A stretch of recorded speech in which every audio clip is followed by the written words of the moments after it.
edit test.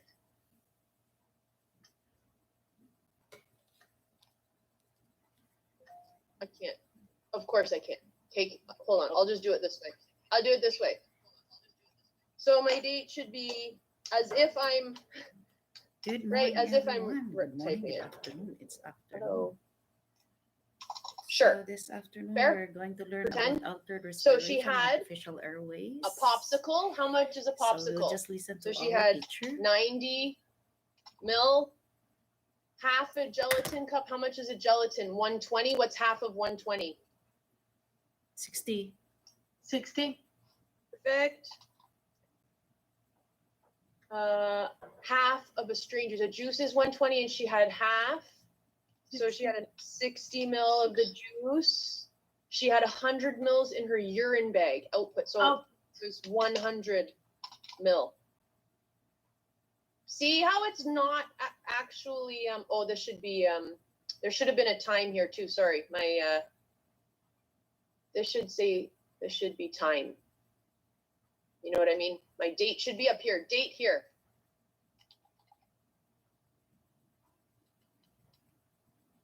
That's what I get for grabbing this stuff at the last minute, right? 700. Okay, this is time. See what I'm doing here? Wasn't feeling well and vomited 100. Vomit, is vomit output? Of course. Output.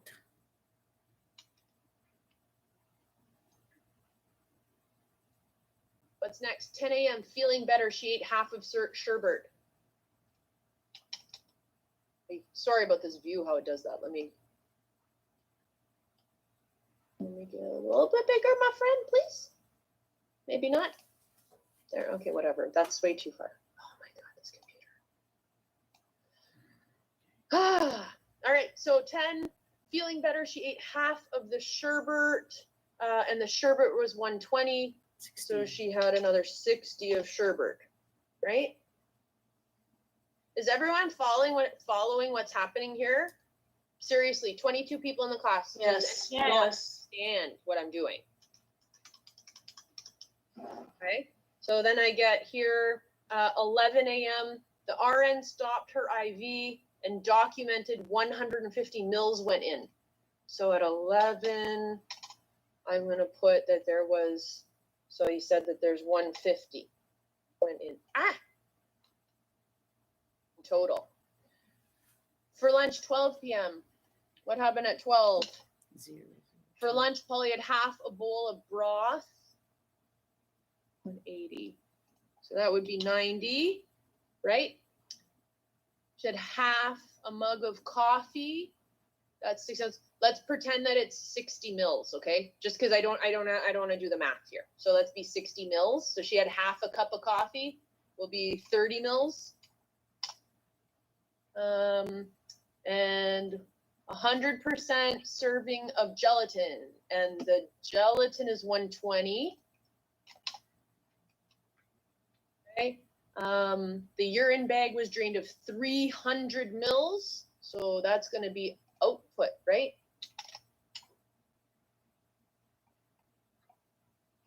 Then what happens at 1 p.m.?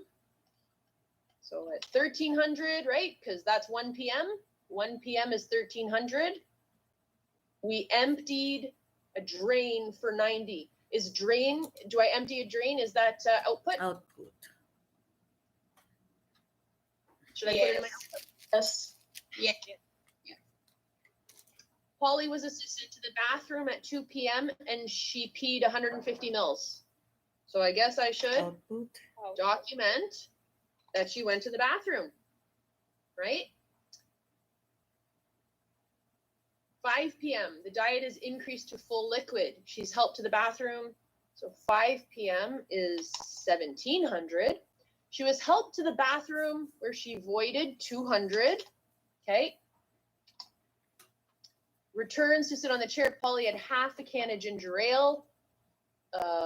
Soda. Michael J. Of course, thank let's just you. call it 100 mils. I don't know, it's like 300 and something, but it's 100. So she had half a thank ginger you. ale. Let's say that's 50 mil.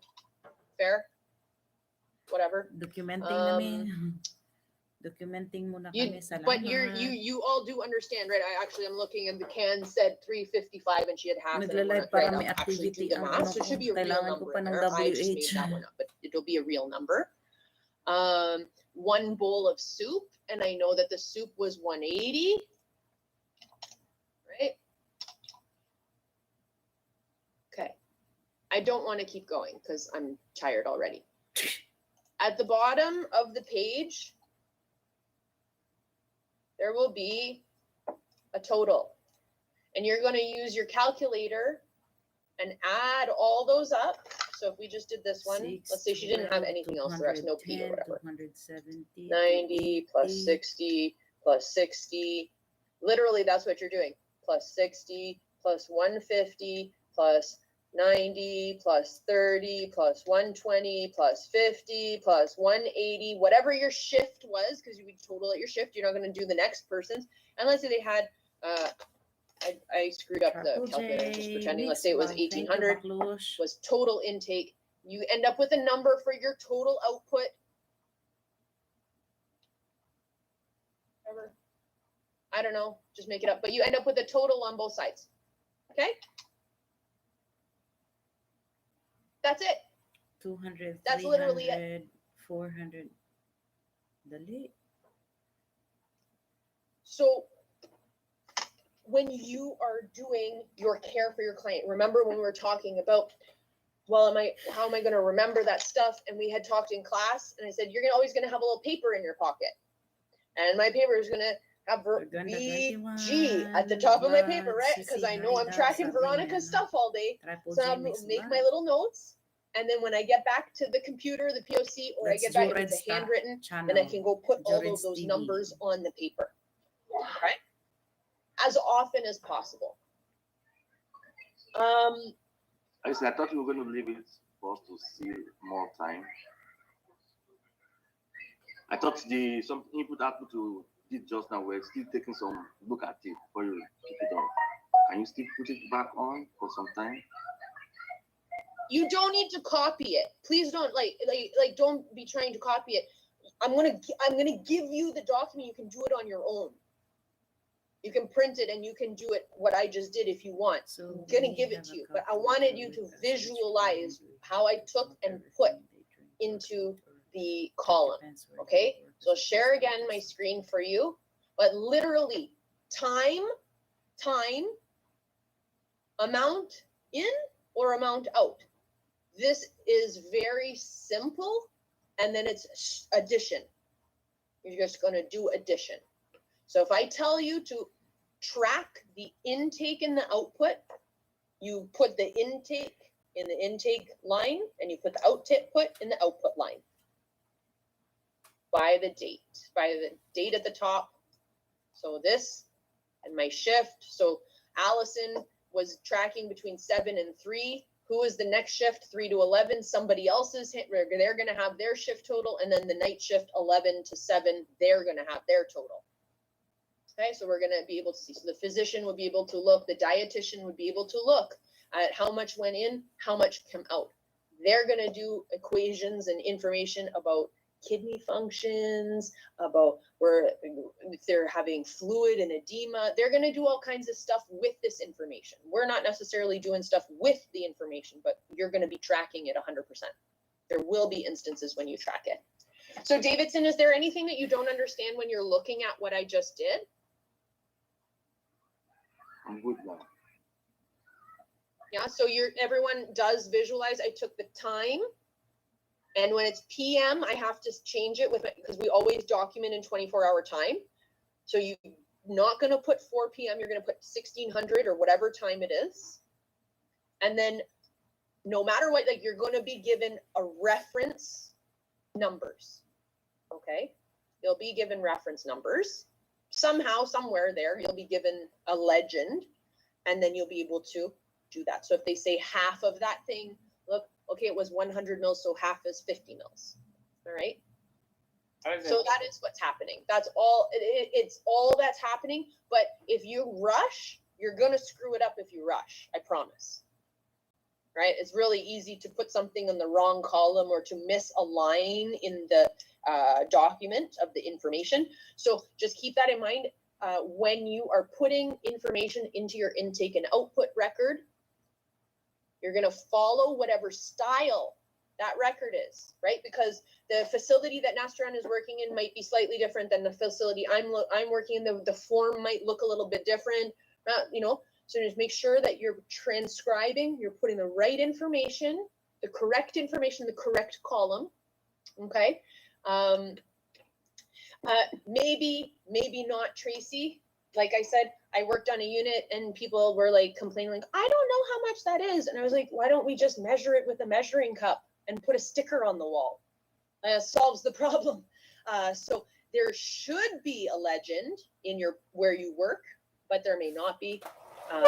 But it might be like a poster on the wall and not on the sheet or something like that. Because it will depend on what cups your facility uses, right? What types, how big is the cup? You know, it's 300 ml cup here, but it's only a 250 ml cup here. Like, I don't know. So it might be more informal, like a big poster in your kitchen where it says how much each thing equals in practice. But if you're provided, you know what I mean, like information in an assignment or in a quiz, or an assignment or something like that, like you'll have a legend to reference because you don't have those bottles in front of you. They have to tell you what it is. Okay. Nag-lesson daw mi Brad. Yes, definitely. You can further add. Adriana's comment is absolutely correct. She can further comment that it was urine bag, was emesis if they threw up. Not all of the records will have a note section. Like I said, I literally just stole these documents from the internet to remind us. I literally did 100% stole these documents from the internet this morning. So your record may or may not have a note section. I know that my date and time, like I didn't have that sorted exactly. That's why, because I literally just pulled this out of my butt to teach coffee you. shop, Brad. That's what I did. Wapo yung bagong Tim coffee shop. Horton coffee cup for measurement. Yeah, go get a Tim Horton. My preference would be for Carrera, there are going to be calculators at all the nursing and documentation stations usually. And otherwise, that would be one of those potentially acceptable times to pull your cell phone out to use your calculator. However, if you have a no cell phone policy, that's not okay. You'll find a calculator on the unit. Absolutely. They exist. They exist because the nurses double check their simple math of very dangerous medications using the calculator so that in case our brains are not working. Our advanced dementia is setting in as per Davidson. We will double check our math of medications using the calculator. So there will be one on the floor. And if you are recording input and output, you'll know where it is because you know you're doing math. You'll have found it that morning. You'll know exactly where it's located, which drawer, you know what I mean, at the nurses station or the PSW station, the charting area or wherever. But there will be a calculator on a unit there for you. In terms of testing, I don't think that if you had to do math on the NAC exam, I would not guarantee that you'd be allowed, like that they'll allow you to have that, Spanish like, latte to do math. So I would really recommend having a simple calculator around if you have access to one, even like dollar store. You don't need to do equations and things. It doesn't have to be scientific calculator, but it's never a bad idea to have a little dollar store calculator available. You know me, if I were ever, question and somebody said like, what are you doing in front of you? I'd be able to, instead of saying like, oh, I have my cell phone out using the calculator, I'd be like, the calculator, I'm using the calculator. And that, you know, Spanish that's just, right? I don't even want to give somebody a chance to think that I might be cheating. Spanish latte. So yeah, the preference really is there to use a calculator if possible. Okay. You can get little tiny cute ones from the dollar store, and then like you can throw it in your PSW bag so that if you ever needed it at a client's house, you ever needed it on shift, you could like grab it and throw it in your Staples. Yeah, for back to school right now. Yeah, it's back to school. Now's the time to grab little things like that. Get your pack of black pens that doesn't have any glue in it. Order a pack of black pens. It's back to school. Yes. You can find things for a loonie, for a toonie at Staples, at dollar store. So yeah, look for those little back to school pack. Easy peasy, and then you just throw it in your healthcare bag, and then you've got it just in case. Especially if you're doing home care, and you might want to double check or something like that, and you don't feel comfortable to bring, it's like, I don't like to bring my cell phone out at clients' homes and in the unit because people think I'm videotaping or taking pictures. How often are you not taking video of anything and they'll be like, I don't want to be in the picture. And you're like, I'm not even taking a picture. It's like, what do people see? What are they thinking? And so I try not to have it out. You know, it's just a little more, nice. Nice not to have it. So yeah, throw a little dollar store loony one in your pocket. Okay, so training. That was what I wanted to show for. Do you want to save the changes? Yes, I can save the changes. And then, oh, that's so smart, Allison. Oh, I'm on camera telling myself I'm smart. Delikado ang coffee, Brad. This is high blood. And then I'm going to upload it all into this drive. So I'm giving you access to my, I put it in Trial Drive. I don't know how to do that, so I put it in my Google Drive. Sorry, not sorry. Okay, let me get this next one up. So now this is the one that we're going to do together. Okay, everybody? Let me just upload. Okay, so for you all. That's this document. Okay, so that one's here. And then I had in the downloads, just did this one. This is the finished one. Okay, rename, done. My English language doesn't even exist, sorry. Okay, so I'm gonna show you first my Google Drive so you can see which 4 documents are there. Then I'm going to give you the link and we're going to together, you're going to see what I want you to do and you're going to do it on your computers. So this is what it's going to look like when you click on the link. I've got 4 things in this drive. Okay, so you'll be able to see them. If you right click, you can download. So this is the one I just did. This is the sheet I did it from, which is not a Trios lesson. I stole it from the internet. So if you read the extra information, remember that we're doing Mosby level, right? Like, so I stole that. There's the blank one, so you can practice. You can do whatever you want. It's just a random blank version. See, I typed it on there. See this one, Vital Signs Practice PDF. This is the document that we're literally going to do together, okay? What I want to show you, sometimes when you download, watch, it doesn't do it this time. I'm going to be frustrated if it doesn't work like that. So I hit download and I clicked it. How many of you have done that? And it opens up the PDF in the Chrome browser. This is going to blow some of your minds who have been having trouble with forms and documents. If you do stuff here on the form, there's no way to save your work here because it's in the browser. Okay? So I actually need to find this document that I downloaded on my computer. Do not fill it out here in the browser. See how it says this weird downloads and it's got percentage signs, like I don't know what's going on here, right? No. The simplest way that I can access me personally, this is why we're practicing as a group. You're going to do it with me after I show you. This button here, this little folder, or in here. Oh, okay, hold on. Maybe I had the wrong one sharing. I got to share my screen, not the window. Screen. There, better? Now you can see down here? Yeah. Okay, perfect. So when I just open it, it's here. Sometimes there will be a little red thing here that says open in Acrobat or in Acrobat Viewer or something like that. Open there. You can click that. Or Open in Word. I gotta find my download folder. So you might find it from your start menu, but everyone should see on their computers a little folder here. It's usually here. I'm hoping that everyone has it. But when I click here, I see all the things in my computer, and I go to downloads. It's the last thing that I downloaded. It's the top thing, Vital Signs Practice. If I open that and I type here, save it. Okay? And then all my work will be on this sheet and it'll be saved. If I don't do it that way,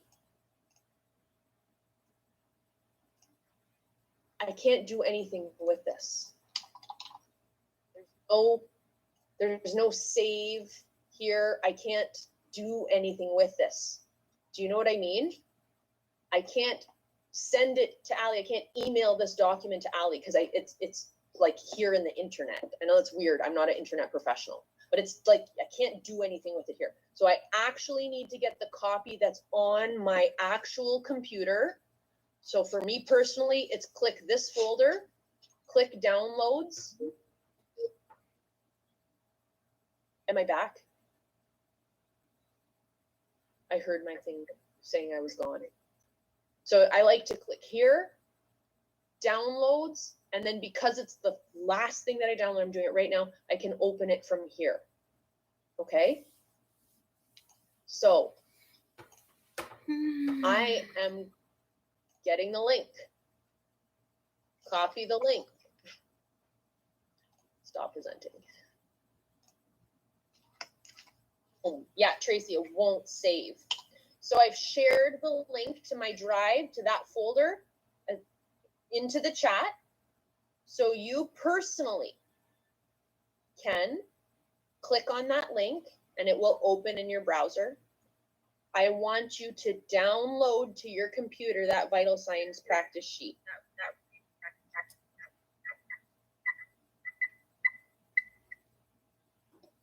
Alison, is it the last one?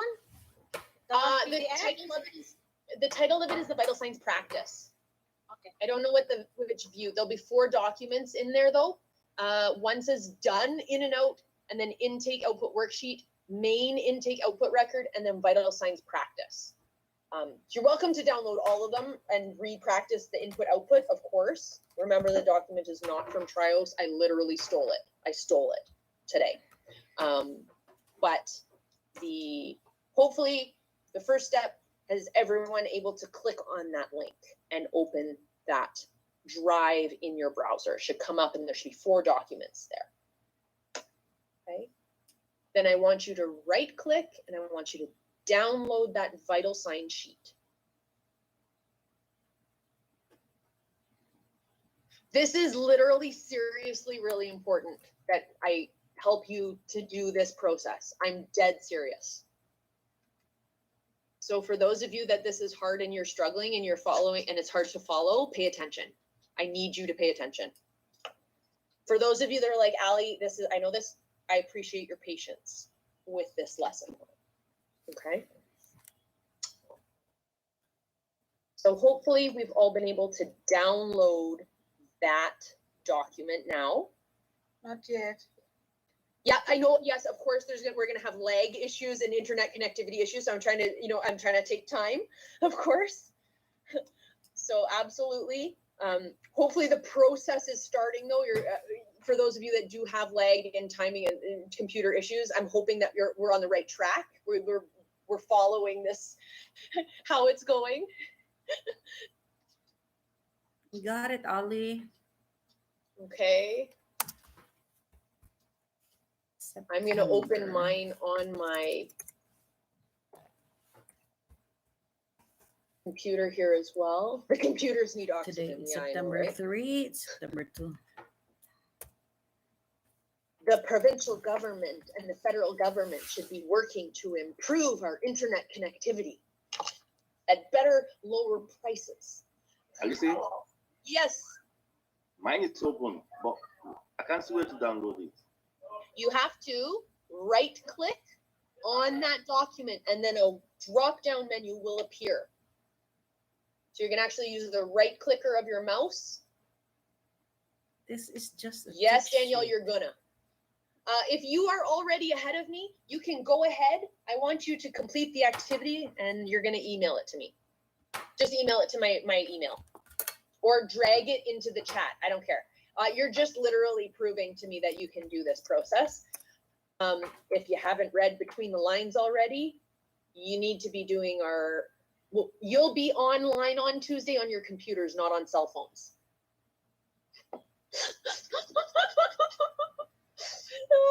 All right. Okay. So Is I'm it going the one at 2:07 p.m.? The time I uploaded it? Yes, it's 2:07. I have no idea. I don't know what the upload. Is it Tony? It was today at some point. I think today I did it. I know. Yeah, I opened it. It's probably. Right. Anybody So- want to clarify? Confirm? Copy link or open link? Which of them? That's what I should see on my when I Oh, right click. Sorry. You were meaning which message? Yes. Oh, okay. Wait, I can tell you that which time. I'm looking at too many screens. I'm so sorry, Charmaine. I understand what you mean. Yes, the 2:07 p.m. link. Yeah. You'll click that, open that link. Yes.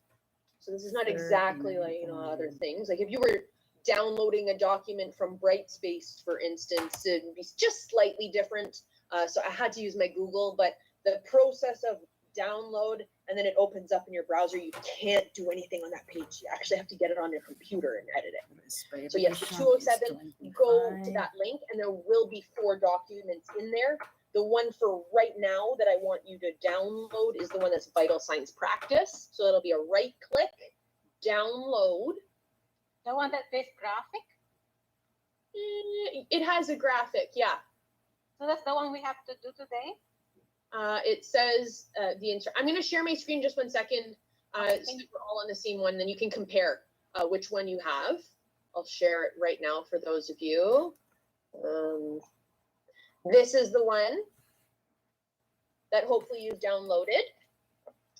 And now you're going to open it on your computer, and I want you to document those vital signs on this sheet.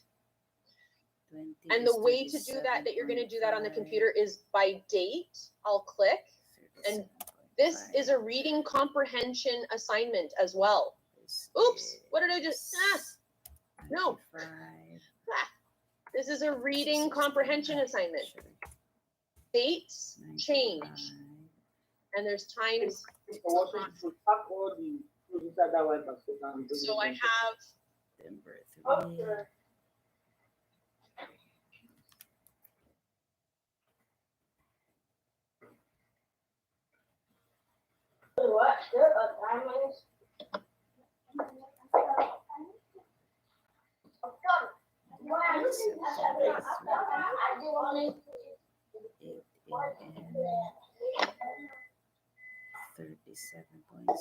y'all muting me instead of the other people.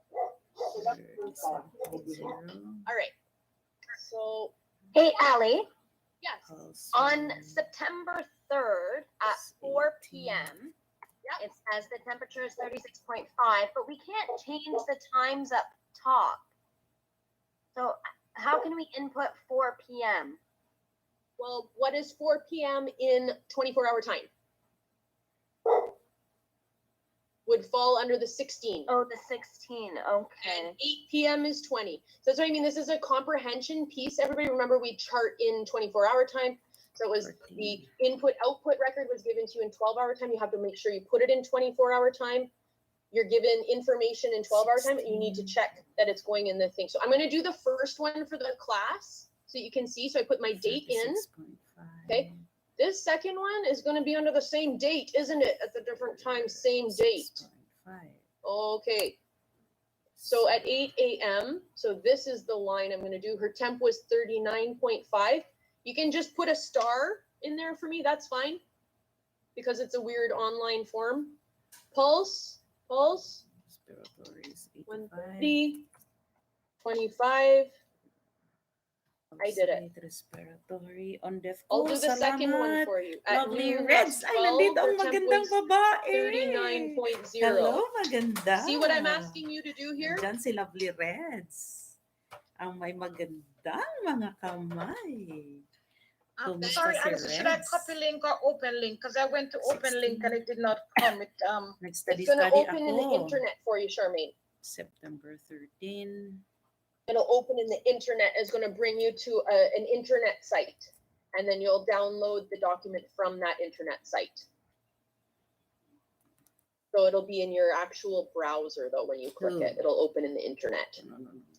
So it might open in your Internet Explorer, or it might open in your Chrome. It depends on the settings inside your personal Kumusta computer. ang So I don't know babae? where, May but that magandang link should open kamay. your browser of some sort. Arang gwapaha gyud din taon gaba madam on death call. Basically, Oy, when you Korea click on the buaw. Unsay document, plano ninyo sa Shaman, long weekend, download madam? it to your computer right away. After it's downloaded, click on that download. 37. When that download is open, save it to whichever file, or whether you want to save it on your desktop or your computer. That's always going to work.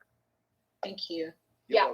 37. That's the ultimate. Thanks for that good summary there, Jason. So that's ultimately what we're going to do. So the point that I want you to do is to practice by putting all of these things on this, save it, and send it to me. So This is practice for a reason, initials, of course. 155. Okay. So does that kind of make Initials. sense? For those of you who are following, that made sense to you? Yes, you're okay. And I will re-review with those having trouble after. I don't want to manage this. I'm a little bit. So those of you, some of you did have success. You were able to get that document. I know, Elvia, you shared it there. Yes, but that defeats the purpose. If you need to do, if you need to be able to download something when I ask on demand, I can't. We're not sharing it that way. That's not how this is going to work. So yes, Elvia shared it, but what I need is for Kuyog you to lang po download sa it akong mga yourself on sister. your Oy, computer, kabibo. fill it out, At least na yung mga save it, sister and mo send it back to me. kuyog. May paka. That's Asa mo mga this is to, what's madam? really here. I'm looking Are out. you going to need it now, or we can send it after school? You can send it after school. It's fine. We still have tomorrow. Like, don't worry. 39.5. So, I thought we're gonna do it now, and then we have to send it right away. 130, 25. no, no, Okay. don't post it in the chat. Please just send it to me either in private message or to my email. It's one single document whenever it's done. I'm going to segue the group into independent study time. And those that are still having trouble, we're going to sit here and not have the independent study time. And we're going to sit here and I'm going to make sure that you can download and upload, like resend it. Okay. Yeah. This is a priority for me. Okay. Yeah, sure. It's fine. As long as I know that you can get it and it's filled out and that it works, that I want to make sure, because this is our opportunity to say, oh, I can't do this thing. I need extra help. Right. Not Tuesday morning. Right. You're following me. Okay. Ali, Yeah. the Salamat, time, I madam, can't on change Defco it. blog. I can't even write the Vlogger answer. in Canada. You're not- Time 8. You're not supposed to write the time. The times are given to you. 8, 12, 16, and 20. All of those vital signs were taken at 8, 12, 16, or 20. Put it in the column that matches. Okay?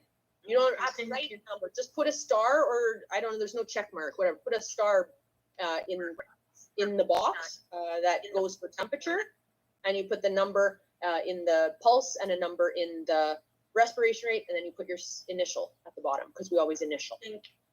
Okay? Yeah. So you don't need to change any numbers on there. You just need to put a couple things. So a few dates across the top, and a few stars across, and then a few numbers, and then a few signatures, initials. That's it. If Vital Signs Practice PDF, that's what it says. Yeah, she's in there now. I know she's in there. Yes, Charmaine, that one. Give that one a download. Wonderful. Yes, you're literally Lovely copying. Reds. If you were working, those numbers would be on the paper that's in your pocket, because you took their vital signs and you're going to walk to the computer and you'll input those numbers into the chart, or you'll handwrite them in the chart. It's not downloaded yet. It's just, I just see the thing came up on the big PDF there. So Yeah, it's not- no problem. You're gonna just get get the download. You're gonna right click on it and download it, and then we'll fill it out. So for those of you who have completed it, you understand both of those activities. You have understanding. The other sheets are in there, so you can practice the in and out on your own. If you understand and you successfully put the information on and sent it back to me, you're in independent study time for the rest of the day, for the last hour. And the Dropbox is open, so you can finish your oxygen assignment and you can submit it starting now. Okay, it's due tomorrow by lunch latest. Okay, so if you got it, you're good. It makes sense. You can put information, right? Study hard. Use the syllabus to review. Tomorrow we're going to do workbook and we're Salamat going on to the do school. practice Salamat. of personal hygiene Salamat, skills. madam. That's our day tomorrow. Those of you still having trouble, stay here. Well, we're going to do it again. I'll show it again. I'll do it again. We'll take the time. I know Charmaine was just getting hers, so I'm here. We're going to go through it. It's up now, Alison. So it's up. How Okay. do I write in there now? No problem. Don't forget, we want to make sure that don't open it from the little download box because I don't want to edit it in the browser. I actually want to open the document on my computer and save it on my computer. Also Okay. download and put okay. Yeah, even if you drag it on your desktop, sometimes that's easy for me. You can put it on your desktop so it's easy to find. Then open it from desktop, fill it in, save it, and then you drag me the desktop version with all the information in it. This is really important that I get a copy with information and not blank. Okay? If I ask you if you need to do something for me, then I need it to have the information in it. So that's why I want to check to make sure everyone successfully got me the document with the information. Okay. Who have we got? For those of you, yeah, Danielle sent hers. Perfect. To make it easier, private chat. Perfect. No problem. As I mentioned, if you are done, you got it, you understand, you're in independent studies, that's great. Okay? You can just mute us and enjoy the last hour of independent study. Okay? For my crew that's staying. Oh, send it to me. I'll deal with it tomorrow, Belen. That's okay. Once I get through the getting everybody to download it, then I'll check. And anybody who had blank ones, I'll reach out to them and say, okay, we had a Bobo, you sent me a blank one, and then we'll re-review. Okay.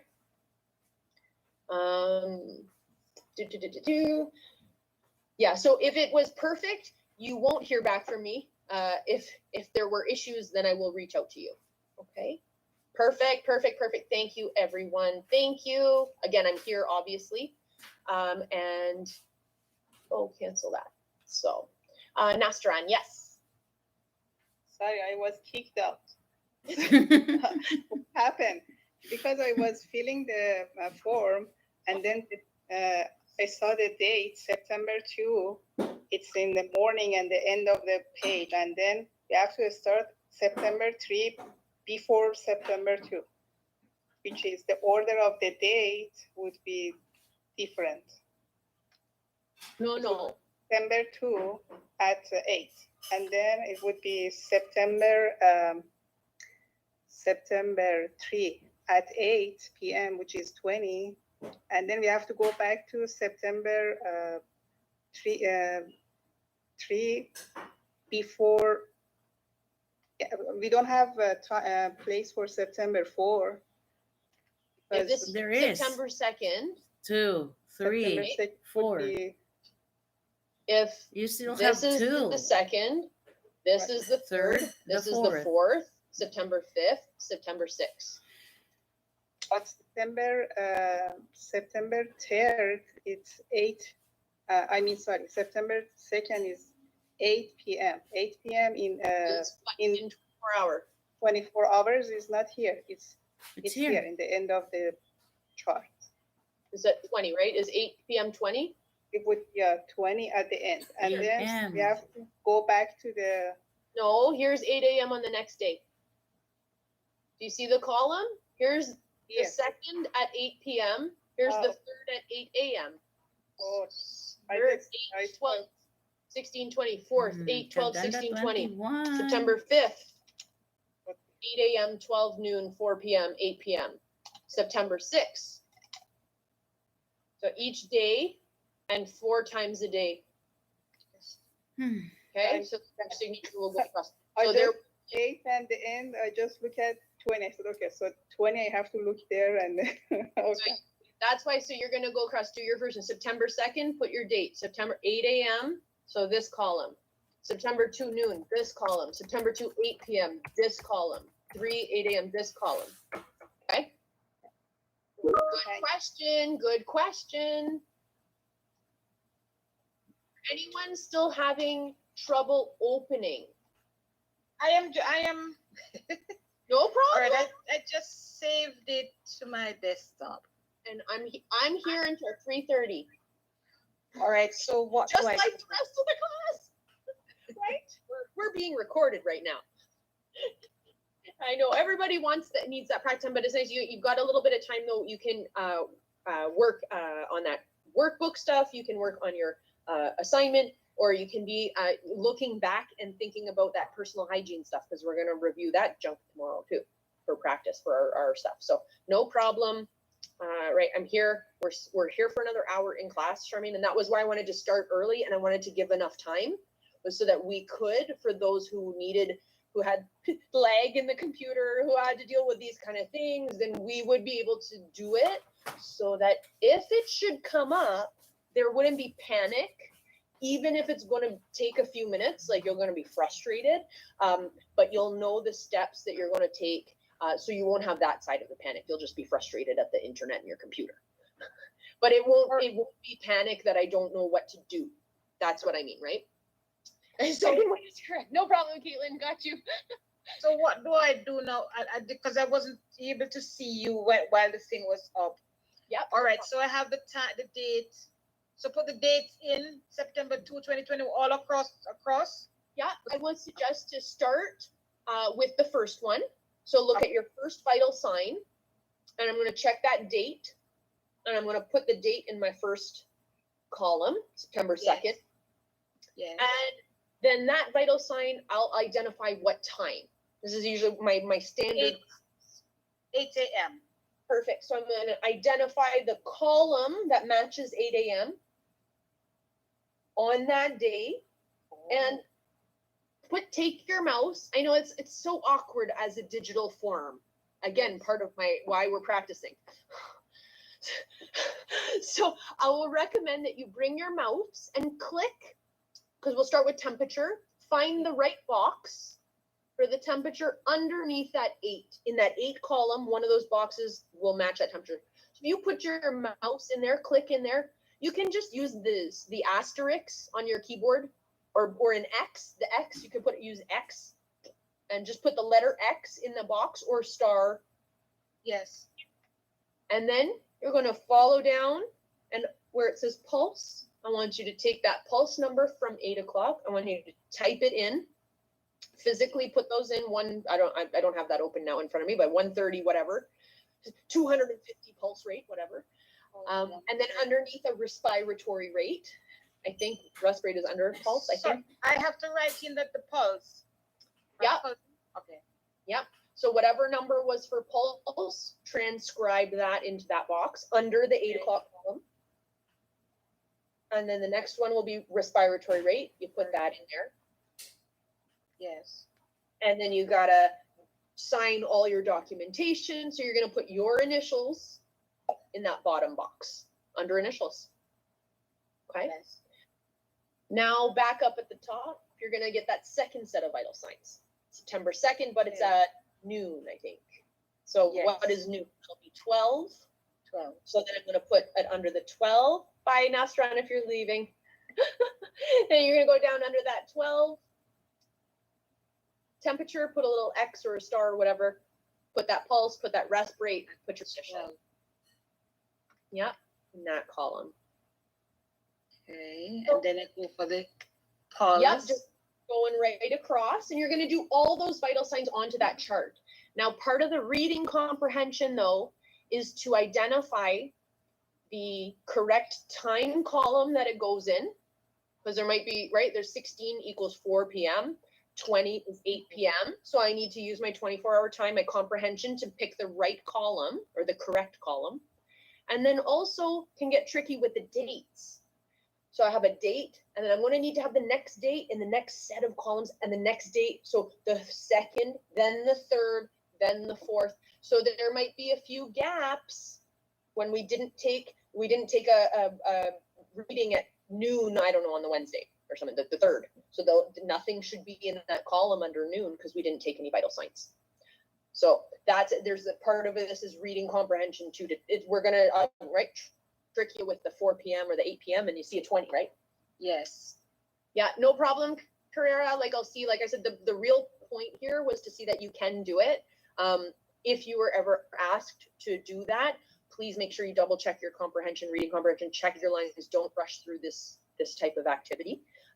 But yeah, as long as you got there, I need to know that you can do this process fine and that the saving, because what my fear, I don't want to open your work and it's blank. Yes.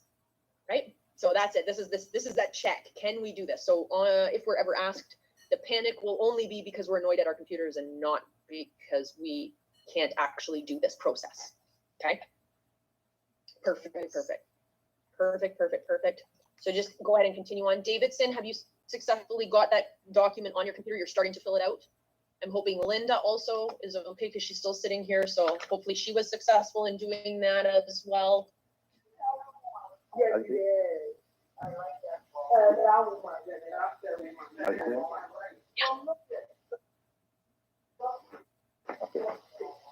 Now, this is where you have 41, 40.5, 40, 39.5. What is in this column? In which column? After the temperature, you have the date, time, temperature, right?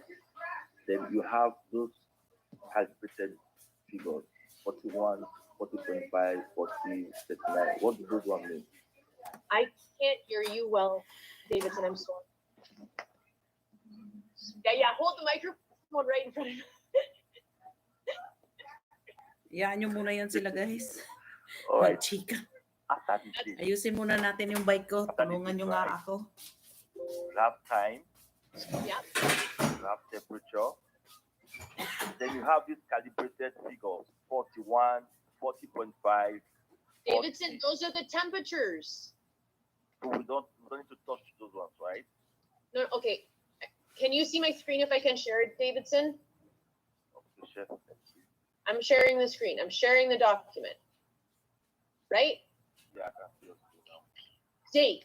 You take these are the vital signs, right? You took these 6 vital signs. You need to put these vital signs on this chart. So I'm going to do the first one. Date, September 2. Okay? No, because I want to know each side. I can't see you well. I don't know if you can see me. You're so tiny, I can't see you well. So that's date. Next, time, 8 a.m. This means 8 a.m. This is the time, 8 a.m.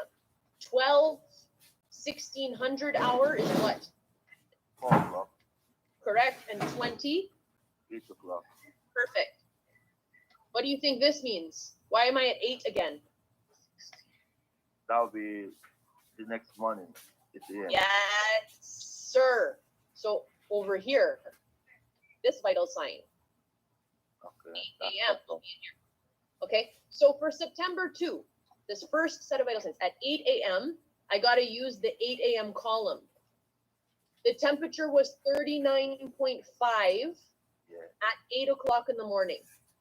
So at 8 o'clock in the morning, 39.5. Oh, yeah. Okay, that's what I was asking. Okay. Okay, Yeah. at 8 o'clock in the morning, the pulse 130. Pulse 130. Okay. 25, you'll put DI, right? Because you're Okay. Yeah. Next one, September 2. So I'm still here. Noon. So this one's going to go in this column. Temperature 39.0. Find it. 39.0. Edit now? Yes. September 2, 8 p.m. Does it go under 16 or 20? That was 20. Perfect. Temperature 37.5. 95.16.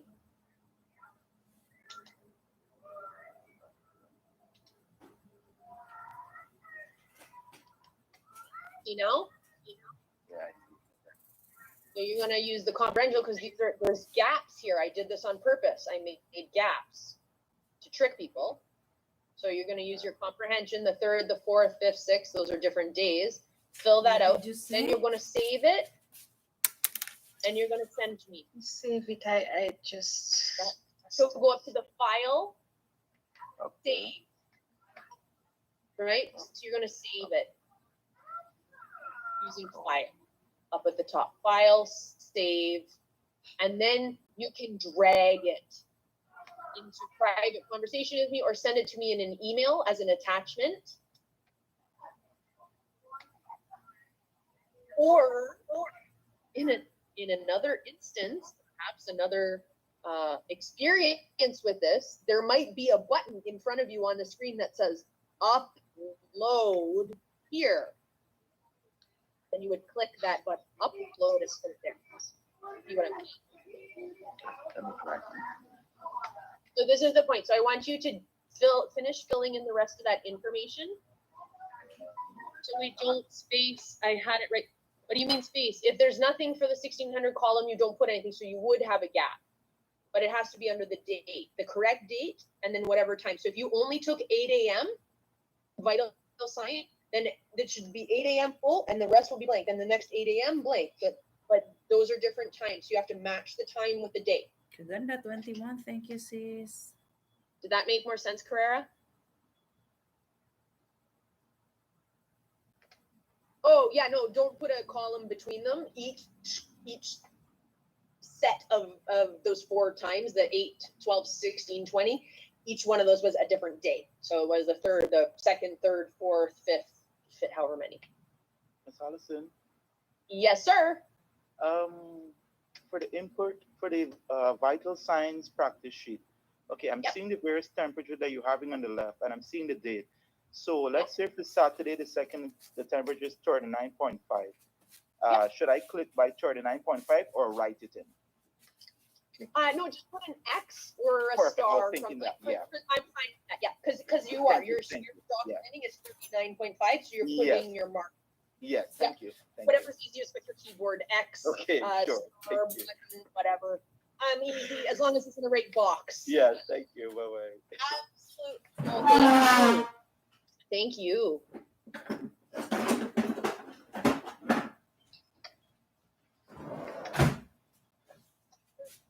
Thank you. Thank you. I'm sure it's fine, Carrera.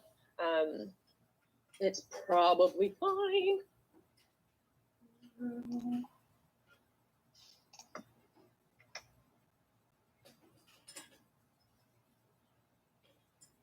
Fabulous. Fabulous.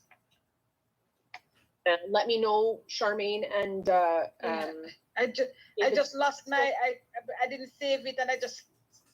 absolutely so wet. This is you're living why I wanted to do it while we have time. We're still in class. We're not even like outside of the class time right now, like feeling stressed, and dinner is we're in class. It's all good. That's why I definitely wanted, so that we don't have that stress. We'll just be angry with the computer. I was doing so well, and I lost everything. You're still doing well. It's just your views changed, Charmaine. You just have to find your way back to the document. You will get it. Absolutely. Absolutely fine. Fabulous.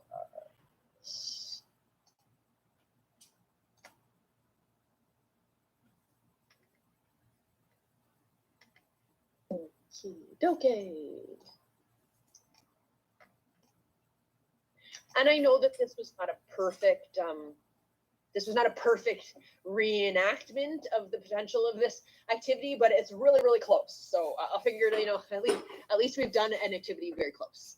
What I mean is put a whole blank column, space dates apart, so everything for the second whole blank. I'll just find it. Hold on. I'm just doing the ones in my email here first. I don't want a default. No, I don't want a default here. Carrera. Allie, it's Tracy. Sorry. Are we just submitting it in the assignment? No. Just email it to me or private message me. It's not an assignment. Oh, okay. All right. Sorry. This Thank is practice for formatting how to do something. Yeah. No, it's not for marks. It's nothing like that. This is just to check. And so shoot it skills. Email. Yeah. You're so funny. Yeah. And listening. Just shoot it to me, private message or an email, whatever. Don't care. Easy peasy. Just my piece is that if I open it and it's completely blank, then I get to tell you that we need to review because there's going to be an issue later. I'd tell us all to send it to ourselves in an email first and make sure it works. No, because sometimes I don't trust the computer. Sometimes it'll like open up your original, like some weird file and it's not the one that you sent. So that's why I send it. I don't know if it's blank or not. No, I'm good. Okay. Yeah, right? But yeah, you can shoot it to me in private message if you want or email, whatever you got open, it's all fine. Okay. Yeah, so Carrera, I'm guessing. Send it over now and then I'm going to go work on my oxygen. Finish that up. Thank you. No problem. So Carrera, assuming you're still here, correct. Don't leave the day column empties, those next dates. Do each day consecutively in your next column. You mean like put in September 5th? Well, I didn't give you any for September 5th. No, I know, but there's an empty column next to it. Absolutely. There are 2 empty columns, actually. Yes. There's only 3 days. So, but yeah, Carrera, it doesn't matter. Carrera, your spaces are wrong. Okay. I'm sure yours is fine. I'm sure most of them are fine, but yeah, it's easy to correct anyway. So yeah, Carrera, just put your September 3rd in the next set, 4th in the next set, 5th in the next set. Okay. If I needed to do more than that was there, I would get a specialized document that I can put more than that. So this, in this format, keep them one after another. Okay. Good. Perfect. Good job.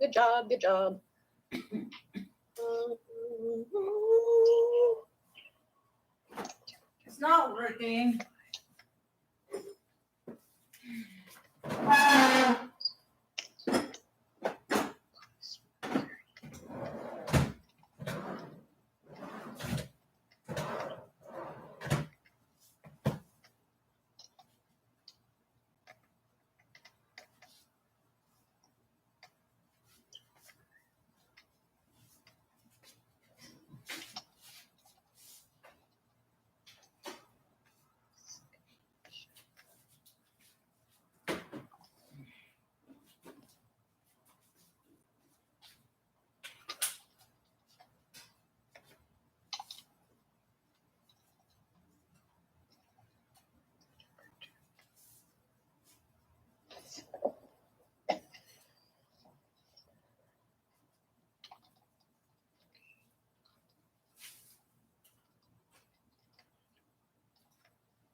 It's crazy.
Okay.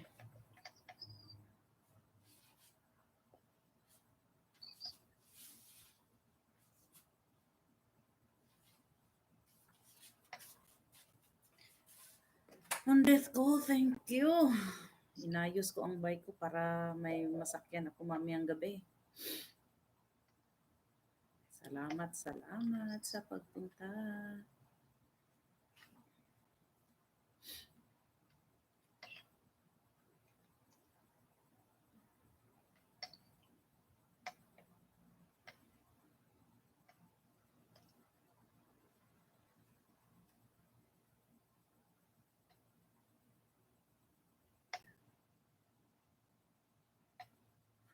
Oxygen. 927. Chapter 41. Oxygen needs. Objectives. After reading this chapter, the learner should be able to do the following. Describe factors that affect oxygen needs. Identify the signs and symptoms of hypoxia and altered respiratory function. Describe tests used to diagnose respiratory problems. Explain measures that promote oxygenation. Describe devices used to administer oxygen. Explain how to safely assist a client with oxygen therapy. To you now, Alison. Describe the safety measures for suctioning. Explain how to assist in the care Save of it on your clients with desktop, artificial Charmaine, airways, and then just send on it in an mechanical email to her. ventilation, and with chest tubes. Thanks. She's back. Hey, Ali. Apply the procedures You're described muted. in this chapter to clinical practice properly. But I think I can understand. 928. I responded to someone in the chat, and then by Key accident terms. I hit the call button, and I was like, no, and I Apnea. hit cancel, but it put me in. Oh yeah, I've been there, done that. The lack or And I absence didn't even realize that I was of on hold breathing, here, and Nia. I couldn't see the screen. Oh my god. P932. Charmaine, Alison was my personal Brady Nia. Pardon? Slow. Brady. Alison was just Breathing. my personal Nia. doctor. Just Respirations are fewer than 12 per minute. That's okay. P932. back now. That's Chest fine. tube. That's fine. A hollow plastic tube surgically inserted into the chest cavity, which allows for the removal of trapped air, pneumothorax, and the drainage of blood or fluid, hemothorax or pleural effusion. Oh yeah, no. Did P956. somebody? I'm just checking here too. Okay, that's okay. Cheney, Okay, yeah, you're Stokes. fine there. What was your question there, Charmaine? Did Respirations Tracy that help you, or gradually were you increase still? in rate and just depth and then saying become how to shallow send it and to you, but I'm slow. gonna send it to Breathing you may now. stop. Apnea Perfect. for 10 to 20 As seconds. I was mentioning before, just in case P932. you were asked to do this for some other reason, something similar. Cyanosis. There might be An abnormal a condition, button on your browser, evidenced by something like bluish that that color says in the skin, lips, upload mucous membranes, here, and then nail you beds would caused need by to a click lack of that and put the oxygenated blood in the document visible there instead of tissues. emailing to me, but I think like that part is a little more P933. straightforward. I just want to make sure that Distilled the water. data is on the form.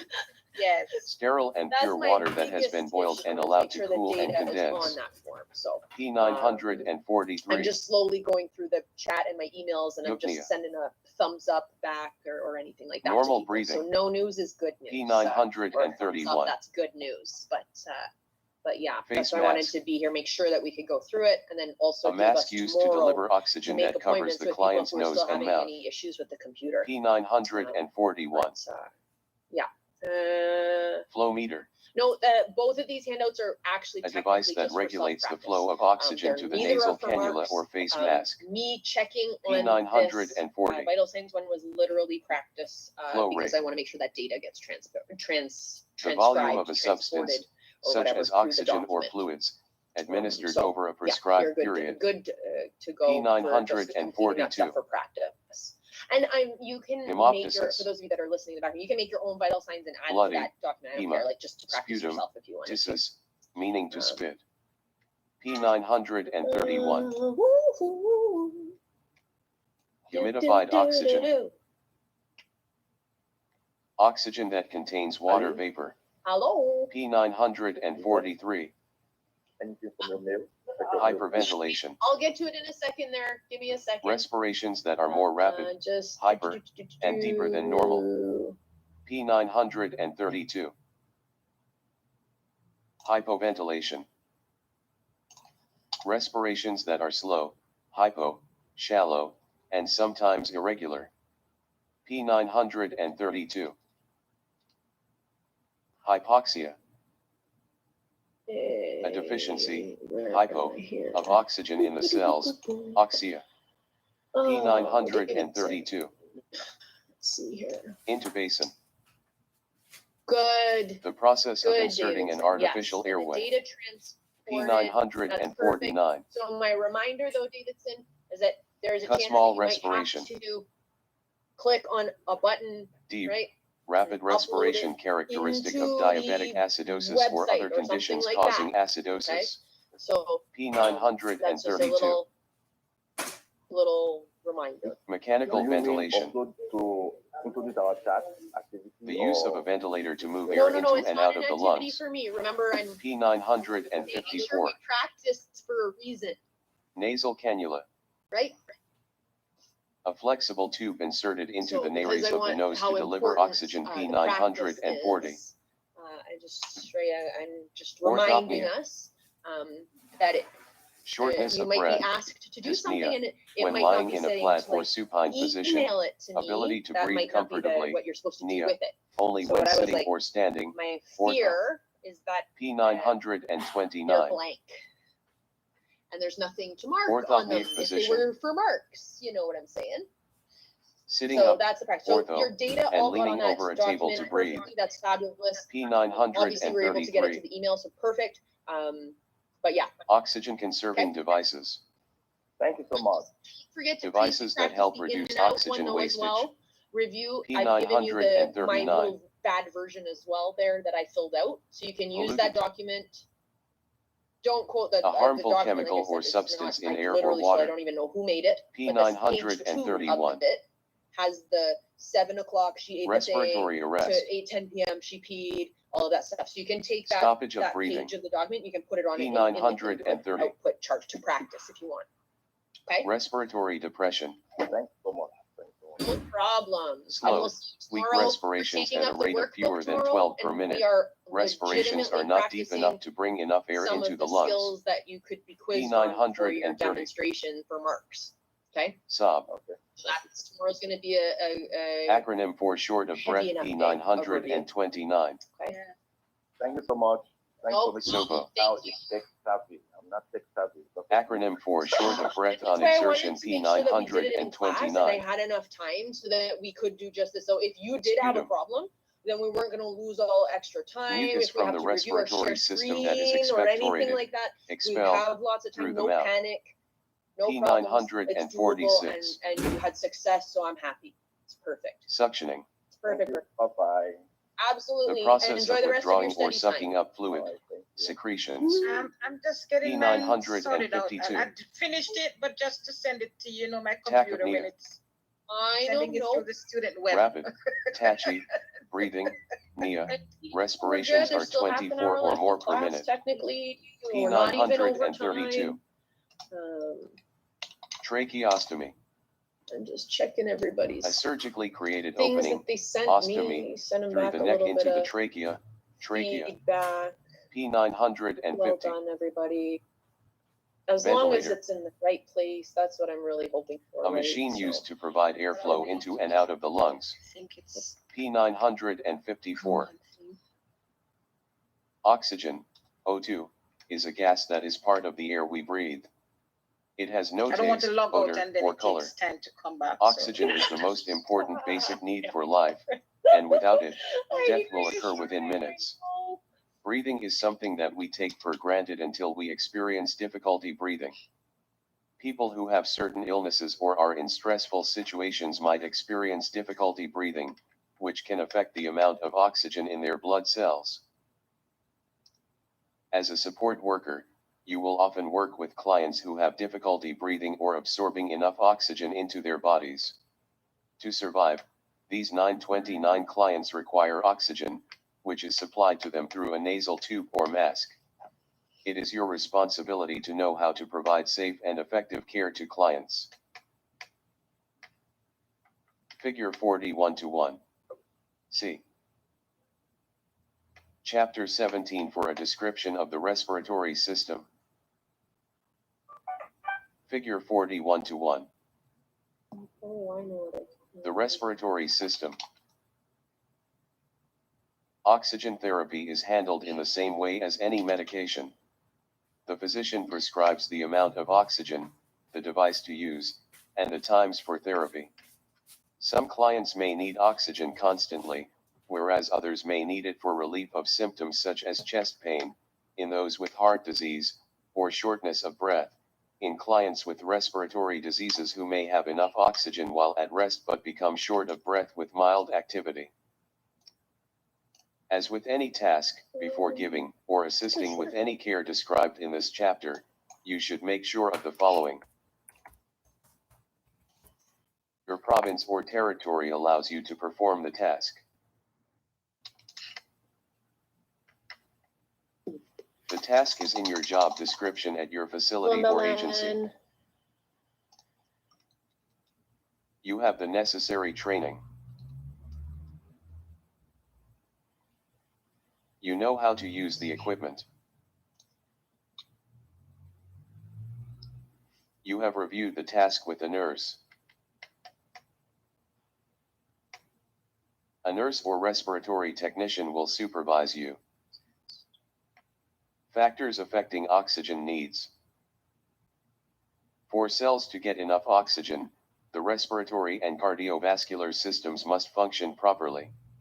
Any disease, injury, or surgery involving these systems can affect the body's ability to absorb oxygen from the air and deliver it to the cells. Body systems depend on each other, so altered function of any system, example nervous, musculoskeletal, urinary system, can affect oxygen absorption and delivery. Major factors affecting oxygen absorption and delivery are discussed in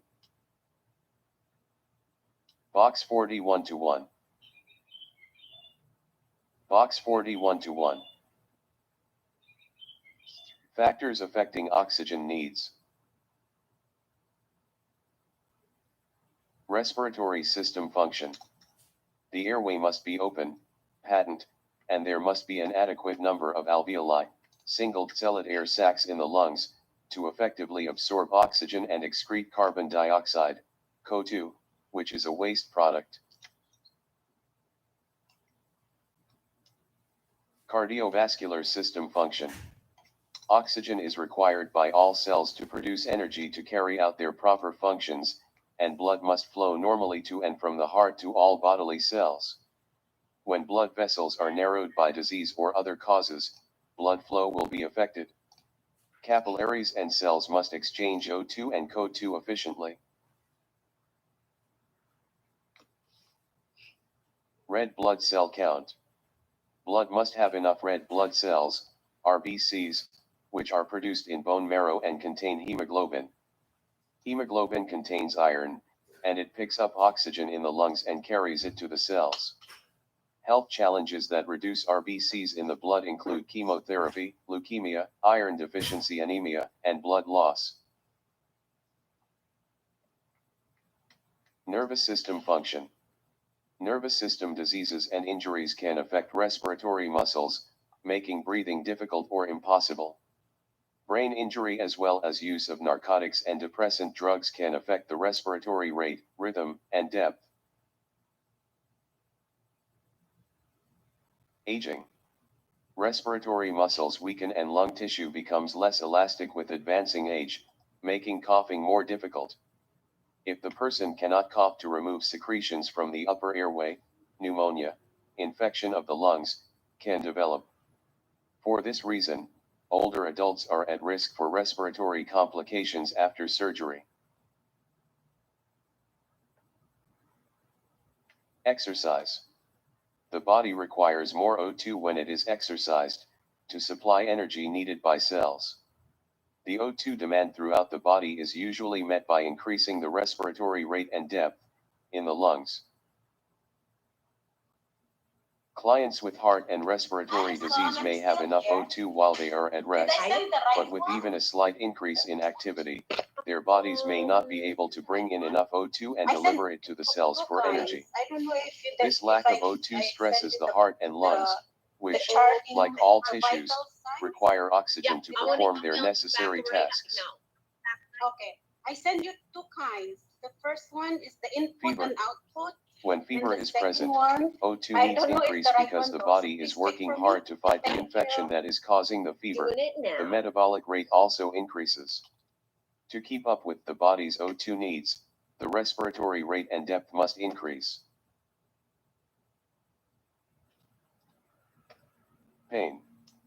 Pain increases the need for O2, so the body responds by increasing the respiration rate and depth.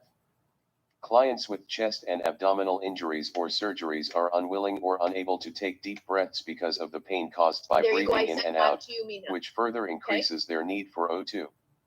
The extra O2 they need So it's is, okay? therefore, Is supplied it to them okay? by way of You a have to mask or tube you until have they to can take change a deep little bit breaths your on their format, own. what you're doing. So I sent you back my perfect one, and you can Drug, compare. You just have narcotic too or many barbiturate, gaps. You have to make it overdose. closer together. Normally, So put when mine used beside as yours. prescribed, the And you'll proper see amount this- of a I drug have will to do it control again? moderate to severe pain, No, you don't have to do it narcotics, again. or The provide info- sedation, But I have the barbiturates. comparison now, right? When a have the narcotic, comparison. such So as if I were morphine to or ask you meperidine, to do it again, you Demerol, would do it or a my way. barbiturate is taken for So just make sure recreational you purposes, see mixed which- with alcohol how- or 'cause you other put too much drugs that have space. not been You want the prescribed same- or but taken there's beyond too a much- safe you have to dosage, put it- the breathing just center in the review some hypothalamus nice- of the brain is affected. I saw there The are brain 3 cannot tell kinds the of person to take day deep breaths, of so September 2nd. respirations are suppressed that's and what I become dangerously follow. slowed or even Yeah, stopped, but it's not. possibly You go- resulting it's in a the loss of times consciousness or under death. September 2. So you put Substance September 2, and abusers then you are at fill out risk all for the times under 2. Okay. Instead of respiratory each depression, day, yeah. breaths So not under deep enough to September bring 2, enough air the into 9 the o'clock, lungs, the 10 and o'clock vitals, they'll all be next to beside. respiratory You arrest, can see them. stoppage of breathing I'll put perfect. from overdoses of these drugs. So major, you're not that wrong.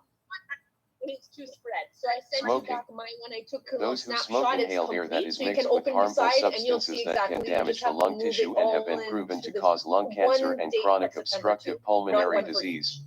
But COPD. you- Smoking is Okay, also so a risk maybe I was factor doing it for wrong. coronary artery disease. Well, when you send it, Charmaine, we'll see. Like I said, I want to know that there's at least I gotta Allergies. make sure there's stuff An in allergy there. is a sensitivity to a substance, for example, pollen, trying to dust, send it. foods, I drugs, don't know or what's smoke that happening here. causes the body to react with signs and All symptoms right, such I as a found the runny last. nose, I found the first wheezing, one. or congestion. I don't know.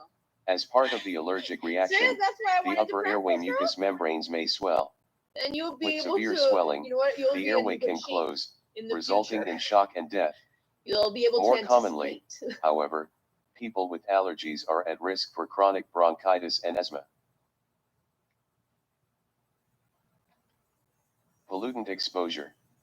A. Pollutant is a harmful chemical or substance in air or water. Air pollutants, for example, dust, fumes, toxins, asbestos, coal dust, and sawdust damage the lungs.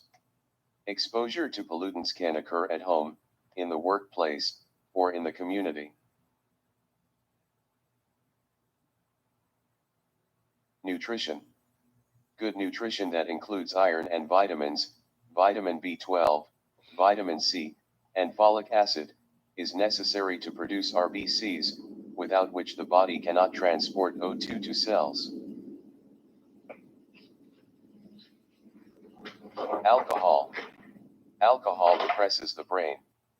Excessive amounts reduce the cough reflex and increase the risk for aspiration, which can cause obstructed airway and pneumonia. Altered respiratory function. The function of the respiratory system involves 3 processes that must work together. Respiratory function is altered if even one of these processes is affected. 1. Air moves into and out of the lungs. 2. O2 and CO2 are exchanged at the alveoli. 3. The blood transports O2 to the cells and removes CO2 from them. The client who is short of breath, sob, or who is short of breath on exertion, SOBO, has altered respiratory function, that is, something is preventing the person from breathing easily. Altered respiratory function may be an acute or chronic problem. When unable to breathe easily, a client may panic or feel anxious. The client becomes uncomfortable, is usually visibly struggling to breathe, and often wants to sit up in the bed or in a chair since it may be more difficult to breathe when lying flat. Orthopnea. Box 41 to 2 on. Page 931. Box 41 to 2. Signs and symptoms of altered respiratory function. Signs and symptoms of hypoxia, C. Box 41 to 3, on. P 933. Any abnormal breathing pattern. Complaints of shortness of breath or being winded or short-winded. Cough, note frequency and time of day. Dry and hacking. Harsh and barking. Productive, produces sputum, or non-productive. Sputum, C. P 946. Color clear, white, yellow, green, brown, or red. Odor none or foul. Consistency thick, watery, or frothy, with bubbles or foam. Hemoptysis bloody, hema, sputum, ptysis, meaning to spit.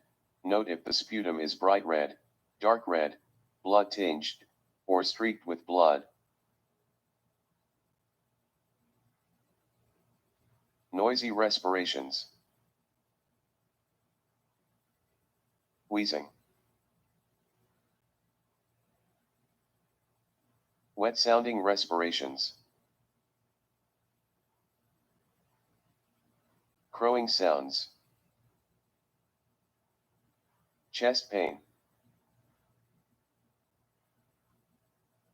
Location. Constant or intermittent, comes and goes. Client's description, stabbing, knife-like, aching. What makes it worse? Movement, coughing, yawning, sneezing, sighing, deep breathing. Cyanosis. Skin. Mucous membranes. Lips. Nail beds. Changes in vital signs. Body position. Sitting upright. Leaning forward or hunched over a table. Struggling to breathe is both exhausting and dangerous for the client, as usually more energy is used, and therefore more oxygen, doing so. Report your observations to your supervisor promptly and accurately so that quick action may be taken to correct 931 the problem and prevent it from getting worse. You should be aware, however, that if the client uses an oxygen tank, You should never turn up the oxygen level if the client's care plan does not direct you to do so. In certain circumstances, turning up the oxygen could cause extreme harm to the client and can make the client even more short of breath. Abnormal respiratory patterns. The normal respiration rate still for doing adults okay is over there, 12 to Charmaine? 20 per minute. Infants and children have faster rates, see Table 15 to 3, on P240. Normal respirations are quiet, effortless, and regular, and both sides of the chest should rise and fall in a uniform manner. The medical term for normal respirations is eupnea. 932. The following respiratory patterns are abnormal. Figure 41-2. Tachypnea rapid, tachy, breathing, pnea. Respirations are 24 or more per minute. Fever, exercise, pain, airway obstruction, and hypoxemia are common causes. Bradypnea slow, brady, breathing, pnea. Respirations are fewer than 12 per minute. Drug overdoses and nervous system disorders are common causes. Apnea, the lack or absence, of breathing, pnea. It occurs in cardiac arrest and respiratory arrest. Sleep apnea and periodic apnea of newborns are other types of apnea. Small respirations, deep and rapid respirations characteristic of diabetic acidosis or other conditions causing acidosis. Hypoventilation, slow, hypo, shallow, and sometimes irregular respirations. Common causes include lung disorders, such as pneumonia, that affect the alveoli. Other causes include obesity, airway obstruction, side effects of drugs, and nervous system and musculoskeletal disorders affecting the respiratory muscles. Hyperventilation, rapid, hyper, and deeper than normal respirations. Its many causes include asthma, emphysema, infection, fever, nervous system disorders, hypoxia, anxiety, pain, and some drugs. Dyspnea, difficult, labored, or painful, breathing, pnea. Heart disease, exercise, and anxiety are common causes. Cheney-Stokes respirations that gradually increase in rate and depth and then become shallow and slow. Breathing may stop, apnea, for 10 to 20 seconds. Drug overdose, heart failure, renal failure, and brain disorders are common causes. Cheney-Stokes respirations are common when death is near.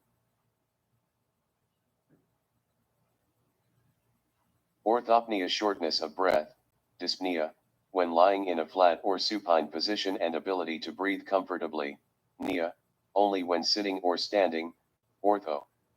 Common causes include emphysema, asthma, pneumonia, angina pectoris, and other heart and respiratory disorders. Figure 41-2. Some respiratory patterns, adapted from Phipps, W.J., Neighbors, M. Merrick, J.E.T.A.L., 2003. Medical, Surgical Nursing, Health and Illness Perspectives, 7th ed. St. Louis, Missouri, Good Mosby. day. Have a good one, Hypoxia. everyone. See you tomorrow. Hypoxia, a deficiency, hypo, of oxygen in the cells, oxia, is one of the results of abnormal respiratory functioning, and it is caused by any illness, disease, injury, or surgery that affects respiratory function. Hypoxia is a life-threatening condition because without enough oxygen to function, cells will be damaged or die. The brain is very sensitive to an inadequate supply of oxygen. Restlessness, dizziness, and disorientation are early signs of hypoxia. It is important that you report signs and symptoms of hypoxia. Box 41-3, immediately. The sooner hypoxia is diagnosed, the sooner oxygen can be given and the cause of the hypoxia treated. Box 41-3. Signs and symptoms of hypoxia. Restlessness. Dizziness. Disorientation. Confusion. Behavior and personality changes. Difficulty concentrating and difficulty following directions. Apprehension. Anxiety. Fatigue. Agitation. Increased pulse rate. Increased rate and depth of respirations. Sitting position, often leaning forward. Cyanosis, an abnormal condition evidenced in light-skinned clients by bluish color in the skin, mucous membranes, lips, gums, and around the eyes, and nail beds. In darker-skinned clients, cyanosis may be easiest to see in the mucous membranes and nail beds. Dyspnea. Promoting oxygenation.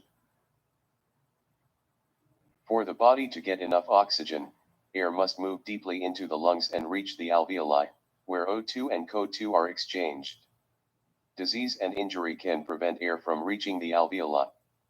Pain, immobility, and narcotics interfere with deep breathing and with coughing up secretions. These factors allow the secretions to collect in the airway and lungs, interfering with air movement and lung function. Secretions 933 also provide an environment for microbes to grow and multiply, with the possibility of leading to a life-threatening infection.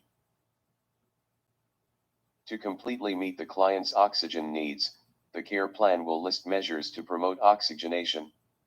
Some of the measures require the administration of O2 or other activities that simply involve movement, for example, a short walk to expand the client's lungs.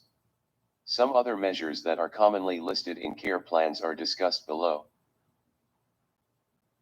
Positioning and rest periods. For clients confined to bed, breathing is usually easier in the semi-Fowler's or Fowler's position. Clients who experience orthopnea, shortness of breath when lying in a flat or supine position, often prefer to sit up and lean over a table, called the orthopneic position. You can increase the client's comfort by placing a pillow on the overbed table. Figure 41-3. Make sure that the client has sufficient rest periods between activities so that she can breathe more easily Sure, 'cause without it's struggling it's for not oxygen. allowing me to go into the Box 41-4. to the mail, to the email. Figure 41-3. The client is in the So your orthopneic Outlook is not position. okay. Can you do it in the Note Teams? that a pillow has You can do it been in my placed on private the chat? overbed table for the client's comfort. Box I'm trying to do 41-4. it in the Outlook to it goes to the Caring part for a that client says who has altered new, respiratory function. new mail, but it's not I don't know what's When happening. caring for the client who has No, you altered hit new respiratory message. function, New whether message, at home yeah. or in a So when you facility, hit new it is message, important to provide it's care, just such spinning as the around following, as if it is that will relax the client and reduce the maybe client's there's an need for more internet oxygen. issue there or something like that. If you Positioning. want, what I'll do for you though, right here, how do I delete that? I'll send you Assist a the private client message into in the the sitting chat. position, the semi-Fowler's How or about that? high Then you can Fowler's probably position answer me, whenever you can drag it possible, as there. it makes breathing Maybe? easier. Yeah. I don't know, might Clients who are Maybe, sitting we'll up try. can expand Or their this lungs one's gonna much find more it here in my easily than chat, those who Jeremy. are lying down. Place several pillows behind the client's back or use a large foam wedge if the client has one. Hello, is it me or Use a reclining chair for the client's naps or I sleeping. can see it in A your reclining eyes. chair can allow Like the my client to favorite sleep Lionel in a Richie song, partially Hello. upright position, which gives the lungs more room to breathe. It's gonna be stuck in everybody's head now for the rest of the night. If the client is in a hospital bed, mechanically elevate the head of the bed to reduce the client's need to move in bed without help. My dear, I've sent you a Time private management. message chat in the Teams as well. So Provide maybe care at a either time of when the those client formats is as would be well rested okay. and comfortable as possible. I'll look in there. No problem. Allow for frequent rest periods. I know you know how to use Brightspace because you've Organized. uploaded assignments and other Arrange things to like do that, so all I'm not of your worried about care that in the piece, shortest, for sure. least My strenuous concern way is that possible. the information is on the document that gets uploaded. That's the big Client care. not that I actually have this one because it's not for marks. I just want to make sure Assist the client with moving and turning eventually to gets reduce uploaded oxygen need as much has as data, possible. of course. So Never wear powders I'm really or glad apply I did powders on this, the though. client, now as for they sure. can Give irritate the everybody a airway chance and to cause the test it client and to make have sure that they difficulty can breathing. work their browsers properly. Yeah, that's it. Make sure the client is as comfortable as possible. Discomfort can cause a client to become anxious, and anxiety will increase the need for oxygen. Smooth out the sheets on the bed, and turn the pillow over to the smoother, cooler side. Make sure that the client does not have any restrictive clothing on. Encourage relaxation. Feelings of tension can contribute to breathlessness, and muscle tension can make the act of breathing harder. You can help reduce the client's tension level by promoting pleasant activities as well as relaxation exercises. Make sure that the bedside and the surrounding area are clean and dust-free. Wipe down all surfaces with a damp cloth. Do not use disinfectants around a client as they can trigger an allergic reaction. Remove any clutter from the room as clutter can trap dust. If you must make the client's bed, make sure that the sheets are never shaken in the air. See Chapter 34. Open a window or use a fan to get air moving in the room. Air movement will help the client to feel less short of breath. Make sure the client is well hydrated. Most clients who are short of breath tend to breathe through the mouth, which can dry the lips, oral mucous membranes, and the throat. Apply water-soluble jelly to the lips. Never use oil or grease, as these substances are combustible and may create a risk for fire. Have the client drink fresh water frequently, at least once every hour. Avoid the use of straws, as drinking from a straw increases the breathing effort and requires more energy. In the winter, use a humidifier or place pans of water near radiators to moisten the room air that is breathed in. A humidifier can help loosen up thick phlegm, mucus, in the lungs so that it is coughed up easily, and it will also keep the throat and nasal passages from becoming too dry. Wash the humidifier or pans daily to prevent bacteria from colonizing in this warm, moist setting. If you want to give it a try, I'm happy to help. You can throw the share screen on, Charmaine, and I'll see If if it I is can allowed on the get your client's care output plan, working. I don't offer know. throat lozenges Yes, or hard so, candy to help moisten a dry throat. If you Sucking do on the, lozenges or from candy our increases window, the if you're production looking of at me in the saliva, Teams, which then moistens you the would throat as the go, lozenge or candy is see you on your swallowed. snack. Class is almost done here. Other anyways, 2 professional minutes. responsibilities. Share, and then you can hit screen. Avoid wearing and perfumes that you'll can have to trigger an click allergic on the reaction, actual which would screen only make square. breathing more difficult for the clients. Okay. Be friendly and professional at content, all yes. times, but try not to engage the client too much in conversation. Ask the client questions that require short or one-word answers only. Oxygen therapy.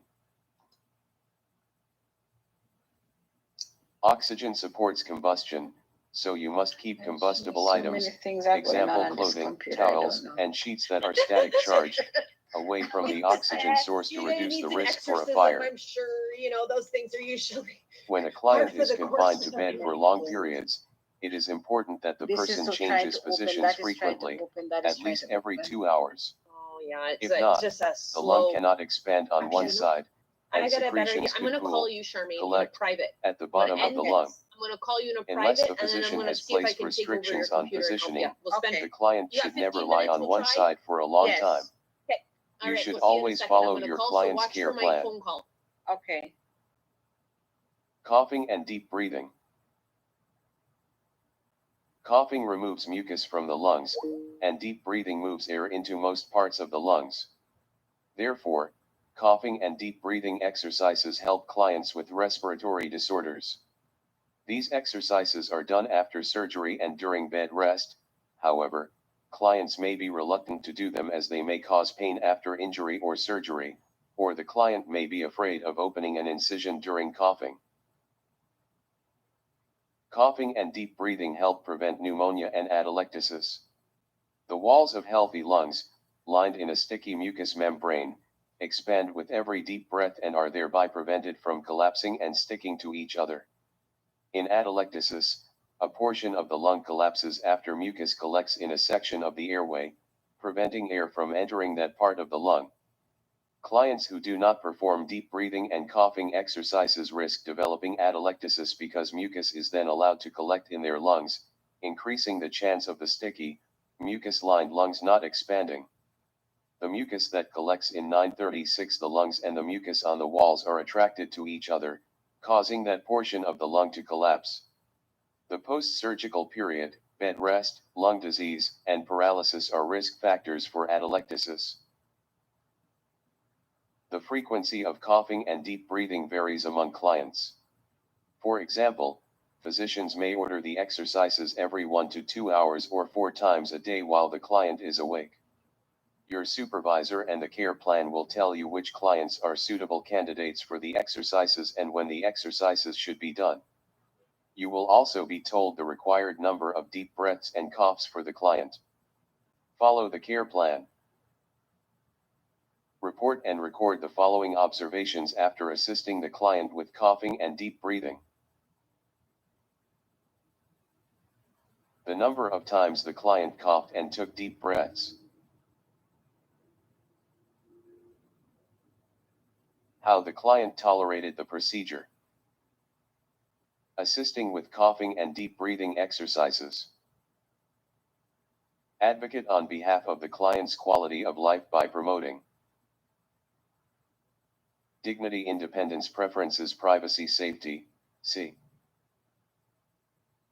Box 1 to 4, on. P17. Pre-procedure. 1. Identify the client, according to employer policy. This eliminates the possibility of mistaking one client for another. 2. Explain the procedure to the client. 3. Practice proper hand hygiene. 4. Provide for privacy. Procedure. 5. Help the client to a comfortable sitting position, dangling, semi-fowlers, or fowlers. Lung expansion is easier and better if the client is placed in the sitting position than in the lying position. 6. Have the client take deep breaths. A. Have the client place the hands over the rib cage. Figure 41 to 4. Figure 41 to 4. B. Ask the client to exhale. Explain that the ribs should move as far down as possible. C. Have the client take a breath as deep as possible. Remind the client to inhale through the nose. D. Ask the client to hold the breath for 3 seconds. E. Ask the client to exhale slowly through pursed lips. Figure 41-5. Figure 41-5. Breathing through pursed lips increases lung pressure and exercises the lungs when breathing out. The client should exhale until the ribs move as far down as possible. F. Repeat steps A through E 4 more times. This exercise encourages the client to take full breaths. 7. Ask the client to cough. A. Have the client interlace the fingers over the incision for support. Figure 41-6, A. Or hold a pillow or folded towel over the incision for support. Figure 41-6, B. Figure 41-6A. Figure 41-6B. Holding the abdomen can decrease abdominal discomfort when taking deep breaths and coughing. B. Have the client take in a deep breath as in step 6. C. Ask the client to cough strongly twice with the mouth open. Post-procedure. 8. Provide for safety and comfort. 9. Place the call bell within reach. Asterisk. This provides an easy, safe way for the client to contact the staff if necessary. 10. Follow the care plan for bed rail use. Asterisk. This reduces the risk for client injury. 11. Remove privacy measures. 12. Practice proper hand hygiene. Report and record your actions and observations, according to employer policy. This is done for legal reasons and to keep the rest of the healthcare team informed. Asterisk steps marked with an asterisk may not apply in community settings. 937. Incentive spirometry. An incentive provides encouragement. A spirometer is a machine that measures the amount, volume, of air inhaled. The client is encouraged to inhale until a preset volume of air is reached. The incentive spirometer is made up of a breathing tube, an air chamber, and an indicator, called a piston, which will rise with each inhalation. The piston allows the client to see air movement during inhalation. Figure 41-7. The piston is made from a flat disc, plastic balls, or bars. The client inhales as deeply as possible and holds that breath for a certain time, usually at least 3 seconds. Figure 41-7. A client using a spirometer. The arrow shows direction of airflow. Incentive spirometry is also called sustained maximal inspiration, SMI.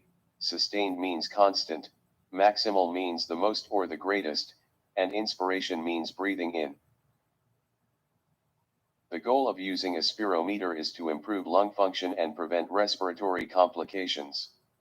A spirometer may be given to some clients to use at home and to those in hospital who have had surgeries, but they can be used by anybody the doctor thinks would benefit. By taking long, slow, and deep breaths, the client moves air deep into the lungs, secretions become loose, and O2, CO2 exchange occurs between the alveoli and capillaries. The device is used as follows. 1. The spirometer is placed upright. 2. The client exhales normally. 3. The client seals the lips around the mouthpiece of the device. 4.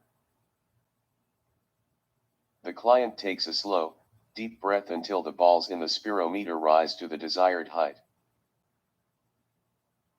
5. The client holds the breath for 3 to 6 seconds to keep the balls floating. 6. The client removes the mouth from the mouthpiece and exhales slowly. The client may cough at this time. 7. After taking some normal breaths, the client uses the device again. Your supervisor and the care plan will tell you the following. How often the client needs to use incentive spirometry.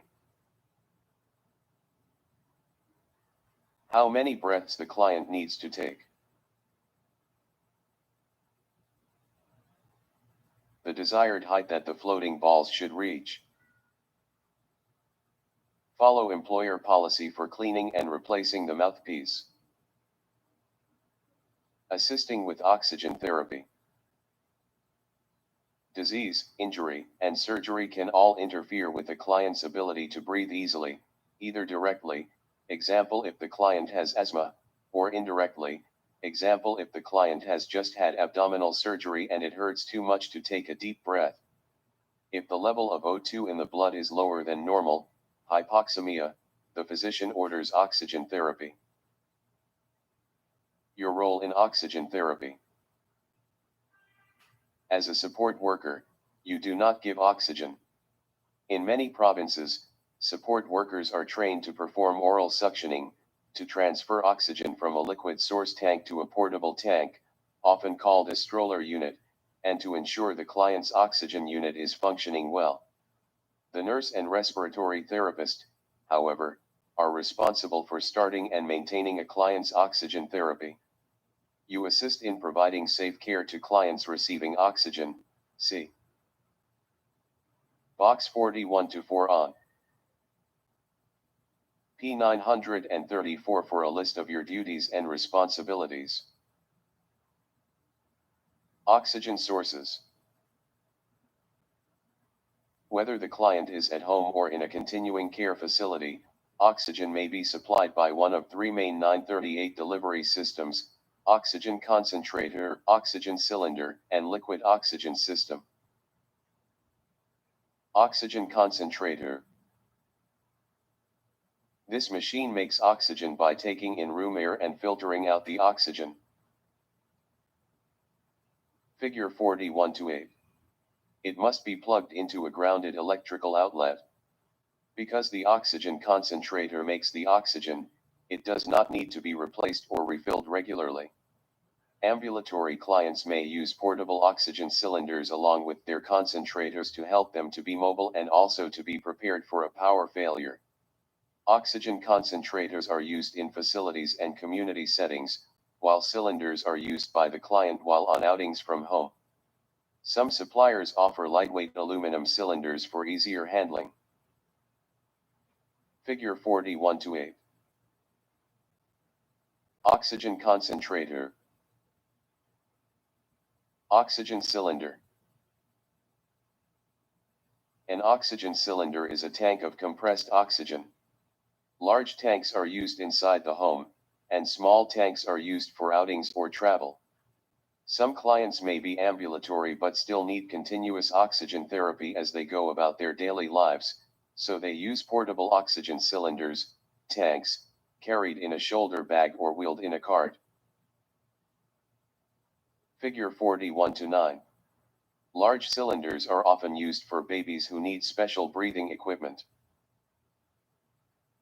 Figure 41-9. A client is using a portable oxygen tank while walking. The length of time a cylinder lasts will depend on the amount of oxygen the client uses. A gauge on the cylinder shows how much oxygen is left in it. Figure 41 to 10. Check the gauge often, and tell your supervisor if the oxygen in the cylinder is low. Figure 41 to 10. The gauge shows the amount of oxygen remaining in the tank. Oxygen cylinders are used for clients in facility or community settings. In hospitals and some continuing care facilities, oxygen is piped directly to each client's unit by way of a wall oxygen outlet. Figure 41 to 11, from a centrally located oxygen supply. Figure 41 to 11. Wall oxygen outlet. Liquid oxygen system. The liquid oxygen system stores oxygen in its liquid form. The liquid is kept in large stationary containers called reservoirs. A portable unit that can be worn over the shoulder is filled from a stationary unit 939. Figure 41 to 12, and has enough oxygen for about 8 hours of use. The liquid turns into gas before it leaves the container and is breathed in by the client. Figure 41 to 12. Liquid oxygen system. A gauge shows the amount of oxygen in the unit. Tell your supervisor if the amount is low. Liquid oxygen is very cold and, if touched, can freeze the skin. Follow employer procedures and the manufacturer's instructions when working with liquid oxygen. Liquid oxygen systems are used for clients in facility or community settings. With the oxygen systems described above, oxygen is delivered continuously while the client inhales and exhales. However, a lot of the oxygen is wasted when the client exhales. Oxygen-conserving devices help reduce this wastage so that the client's oxygen supply lasts longer, and the client can thus go for longer outings. Conserving devices also cut down on the number of oxygen cylinders that have to be delivered to the client. Oxygen therapy and safety. Remember, you assist with oxygen therapy, you do not administer oxygen. However, it is your responsibility to provide safe care to clients receiving oxygen. Follow the safety guidelines in the Think About Safety, Safety Guidelines for Oxygen Therapy box, as well as the Fire Safety Guidelines in Box 41 to 5. Box 41 to 5. Oxygen and Fire Safety Guidelines. Place no smoking signs in the room and on the room door. Remove smoking materials from the room, example cigarettes, cigars, pipes, matches, lighters. Remove materials from the room that ignite easily, example alcohol, nail polish remover, oils, petroleum jelly, greases. Keep the oxygen source and tubing away from heat sources and open flames, example direct sunlight, lit cigarettes, candles, lamps, stoves, heating ducts, radiators, heating pipes, space heaters, kerosene heaters. Turn off electrical items before unplugging them. Use electrical equipment, example razor, radio, TV, only if it is in good repair. Use only electrical equipment that has a 3-prong plug whenever possible. Do not use materials that cause static electricity, wool and synthetic fabrics. Know the location of fire extinguishers and how to use them, see Chapter 22. If a fire occurs, turn off the oxygen. Then move the client to safety. Remind the client about oxygen safety. Report safety hazards immediately. Oxygen and fire safety. Oxygen is the chemical necessary for combustion to take place. With higher pressurized oxygen, such as with compressed oxygen cylinders, the risk for combustion increases when in the presence of both a source of ignition and a combustible material. For example, if a client had compressed oxygen nearby and was close to a source of ignition, example a lit cigarette, the client's clothing would ignite more easily and burn hotter and faster than it would if surrounded only by room air. Fires caused by an accident with oxygen devices can cause significant damage to property and even loss of life. It is very important to keep an oxygen source away from heat and open flame. Follow employer policies and the fire safety guidelines in Box 41-5. The physician, nurse, or respiratory therapist is responsible for teaching the client and family members about oxygen safety. However, people sometimes forget or disregard safety rules. See the Supporting Mr. Kalyawa, Oxygen Safety at Home box on page 941. You may observe a client, visitor, or family member creating a safety hazard, for example, a home care client attempting to light a gas stove 940 while using oxygen, or a family member wanting to smoke while the oxygen device is on. Such situations are very dangerous, so warn the individuals of the dangers and the safety hazards. Also, call your supervisor immediately and report the situation. Think about safety. Safety guidelines for oxygen therapy. Never remove the device, cannula, mask, used to administer oxygen. Report to your supervisor if the client removes the device. Make sure the device is secure but not tight. Check for signs of skin irritation caused by the device. Check behind the ears, under the nose, cannula, and around the face, mask. Also check the cheekbones. Keep the client's face clean and dry when a mask is used. Never shut off oxygen flow. Do not adjust the flow rate unless allowed by your scope of practice limitations and your employer's policy. Tell your supervisor immediately if the flow rate is too high or too low. Tell your supervisor immediately if the humidifier is not bubbling. Secure connecting tubing in place.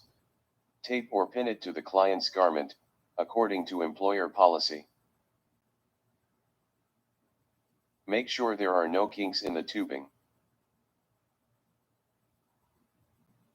Make sure the client does not lie on any part of the tubing. Report signs and symptoms of hypoxia, respiratory distress, or abnormal breathing patterns to your supervisor immediately. See Figure 41-2 on P932. Box 41-2 on P931, and Box 41-3 on P933. Provide oral hygiene, as directed. Follow the care plan. Make sure the device is clean and free of mucus. Maintain an adequate water level in the humidifier. Oxygen administration devices. The physician orders the device used to administer oxygen. The devices that are commonly ordered are described below. Nasal cannula. The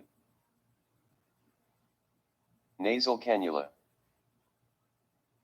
Figure 41 to 13 is used at home or in a hospital setting to deliver O2 to a client in need of extra oxygen. It consists of a set of two prongs that are placed in the client's nostrils and a plastic tube that fits behind the ears.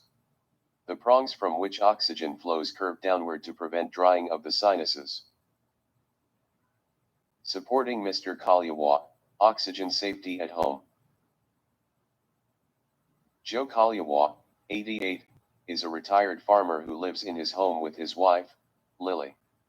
Mr. Kalyawa started smoking at the age of 13, and now, after a lifetime of smoking, he has advanced emphysema and COPD. Mr. Kalyawa has been repeatedly instructed to quit smoking, but he continues to smoke a pack of cigarettes a day. Mrs. Kalyawa has forbidden smoking inside the house, so he goes outside to smoke in the backyard during summer and in the garage in winter. Mr. Kalyawa was hospitalized recently for his COPD and was discharged yesterday. He was sent home with a nasal cannula through which oxygen is administered to him, and he was instructed to use it all 24 hours of the day. While in the hospital, he had been warned not to allow anyone to smoke around his oxygen because of the risk for combustion. A respiratory therapist set up his oxygen tank and tubing at his home. You have been assigned to provide support care and to ensure that he maintains his oxygen therapy. Today, upon your arrival for your first visit to Mr. Kalyawa, you find him sitting in his backyard, calmly smoking a cigarette. He is still connected to his oxygen tubing, with the nasal cannula in place in his nose and around his ears and the portable tank next to him. You take a quick look at his oxygen meter and find that the device is on. Mr. Kalyawa notices that you look surprised, and he tells you that he turned down his oxygen to be able to smoke safely. What should you do? Figure 41 to 13. Nasal cannula. The nasal cannula is connected to an oxygen tank, to a portable oxygen generator, or to a wall connection in a hospital through a flow meter, which regulates the 941 flow of oxygen. The client can eat and talk with the cannula in place. If the prongs are placed too tightly, nasal irritation or pressure on the ears and cheekbones may occur. You should always report signs or complaints of skin irritation or soreness. Simple face mask. The simple face mask. Figure 41 to 14 covers the nose and mouth and is connected to an oxygen source. The mask has small holes on the sides through which room air enters during inhalation and CO2 escapes during exhalation. Figure 41 to 14. Simple face mask. Partial rebreather mask. With the partial rebreather mask. Figure 41 to 15, a bag is added to the simple face mask to collect exhaled air. When breathing in, the client inhales O2 as well as some exhaled air and some room air. The bag should not totally deflate during inhalation. Figure 41 to 15. Partial rebreather mask. 942. Non-rebreather mask. This type of mask. Figure 41 to 16 prevents exhaled air and room air from entering the bag and, instead, allows the exhaled air to leave through holes in the mask. The bag fills up with oxygen from the oxygen source, and only oxygen from the bag is inhaled. The bag must not totally deflate during exhalation. Figure 41 to 16. Non-rebreather mask. Venturi mask. The Venturi mask. Figure 41 to 17 allows precise amounts of oxygen to be given. Special color-coded plastic adapters that fit into the mask are connected to the source of oxygen. Each color is coded to show what amount of oxygen the mask delivers. Figure 41 to 17. Venturi mask. Special care is needed when masks are used. Masks make talking difficult, so listen carefully when the client is trying to say something. Moisture can build up under the mask. Keep the client's face clean and dry to help prevent irritation from the mask. Report any signs of skin irritation. Masks are removed for eating, and usually O2 is administered via a nasal cannula during that time. Oxygen flow rates. The amount of oxygen ordered by the physician and administered to the client is called the flow rate. The flow rate is measured in liters per minute, L/min, and the oxygen flow rate can range from 2 to 15 L/min. A nurse or respiratory therapist sets the flow rate. Figure 41 to 18. Figure 41 to 18. The flow meter is used to set the oxygen flow rate. Your supervisor and the care plan will specify the client's flow rate. While giving care to your clients who are receiving oxygen, always check the flow rate. Tell your supervisor immediately if the flow rate is too high or too low. A nurse or respiratory therapist will then adjust the flow rate. Some employers may allow support workers to adjust oxygen flow rates. If you are allowed to adjust the flow rate, follow employer policies and procedures. Preparing for oxygen administration. Humidified oxygen. Oxygen is a dry gas. If it is not humidified, made moist, it can dry the mucous membranes of the 943 airways. A humidifier. Figure 41 to 19 is a system by which oxygen is forced through distilled water, allowing it to bubble up and be collected in the tubing for the client to breathe. Distilled water is pure, sterile water that has been boiled and allowed to cool and condense. Tap water is not used, as it contains impurities that can irritate the mucous membranes and damage the equipment. The humidifier is then attached to the oxygen administration system, wall outlet, oxygen tank, or oxygen concentrator. It then produces humidified oxygen, that is, oxygen that contains water vapor. Humidified oxygen is less drying and irritating to delicate mucous membranes than plain oxygen is. Figure 41 to 19. Oxygen administration system with humidifier. Low flow rates, 1 to 2 L/min, by nasal cannula usually do not need humidification. You may be responsible for checking the water level in the humidifier and cleaning and refilling it. Follow employer procedures and your supervisor's directions. You do not administer oxygen, but your supervisor may ask you to set up the oxygen administration system. You are told the following: the client's name and room and bed number, in facilities. The oxygen administration device ordered. Whether humidification was ordered. Tell your supervisor when you finish setting up the oxygen administration system. A nurse will turn the oxygen on, set the flow rate, and apply the administration device. Setting up for oxygen administration. Advocate on behalf of the client's quality of life by promoting dignity, independence, preferences, privacy, safety. C. Box 1 to 4, on. P17. Pre-procedure. 1. Identify the client, according to employer policy. This eliminates the possibility of mistaking one client for another. 2. Explain the procedure to the client. 3. Practice proper hand hygiene. 4. Collect the following supplies.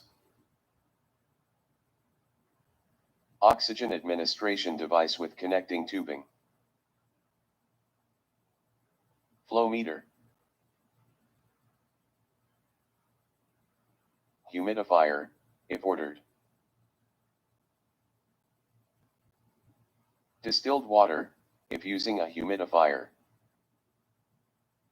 By collecting all of the necessary equipment beforehand, you will not have to leave your client's side and can eliminate wasting time and energy in obtaining the forgotten equipment. 944. Procedure. 5. Make sure the flow meter is in the off position. It may spark if in the on position. 6. Attach the flow meter to the wall outlet or to the tank. 7. Fill the humidifier with distilled water. Distilled water does not contain the bacteria and impurities that are found in tap water. 8. Attach the humidifier to the bottom of the flow meter. Humidified oxygen keeps delicate mucous membranes moist, preventing them from drying out. 9. Attach the oxygen administration device and connecting tubing to the humidifier. Do not set the flow meter. Do not apply the oxygen administration device on the client. These tasks are not within your scope of practice. Post-procedure. 10. Provide for safety and comfort. 11. Place the call bell within reach. Asterisk. This provides an easy, safe way for the client to contact the staff if necessary. 12. Discard packaging in the appropriate container, S. This keeps the unit clean and tidy for others. 13. Make sure the cap on the distilled water bottle is secure. Store it according to employer policy. This makes it easier to find the next time it is needed. 14. Practice proper hand hygiene. 15. Tell your supervisor when you are finished. A nurse will turn on the oxygen and set the flow rate. Apply the oxygen administration device. Report and record your actions and observations, according to employer policy. This is done for legal reasons and to keep the rest of the healthcare team informed. Asterisk steps marked with an asterisk may not apply in community settings. Assisting with assessment and diagnostic testing. The physician orders tests to determine the cause of a breathing problem.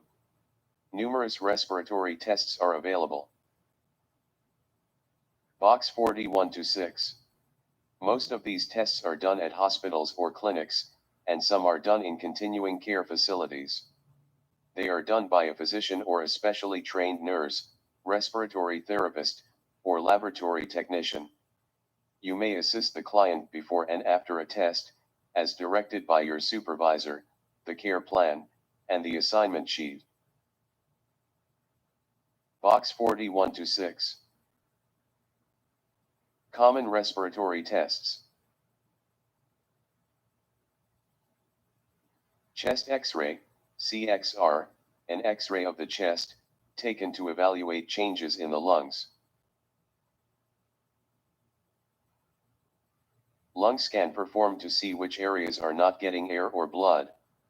The client inhales radioactive means giving off radiation, gas, and is injected with the radioisotope.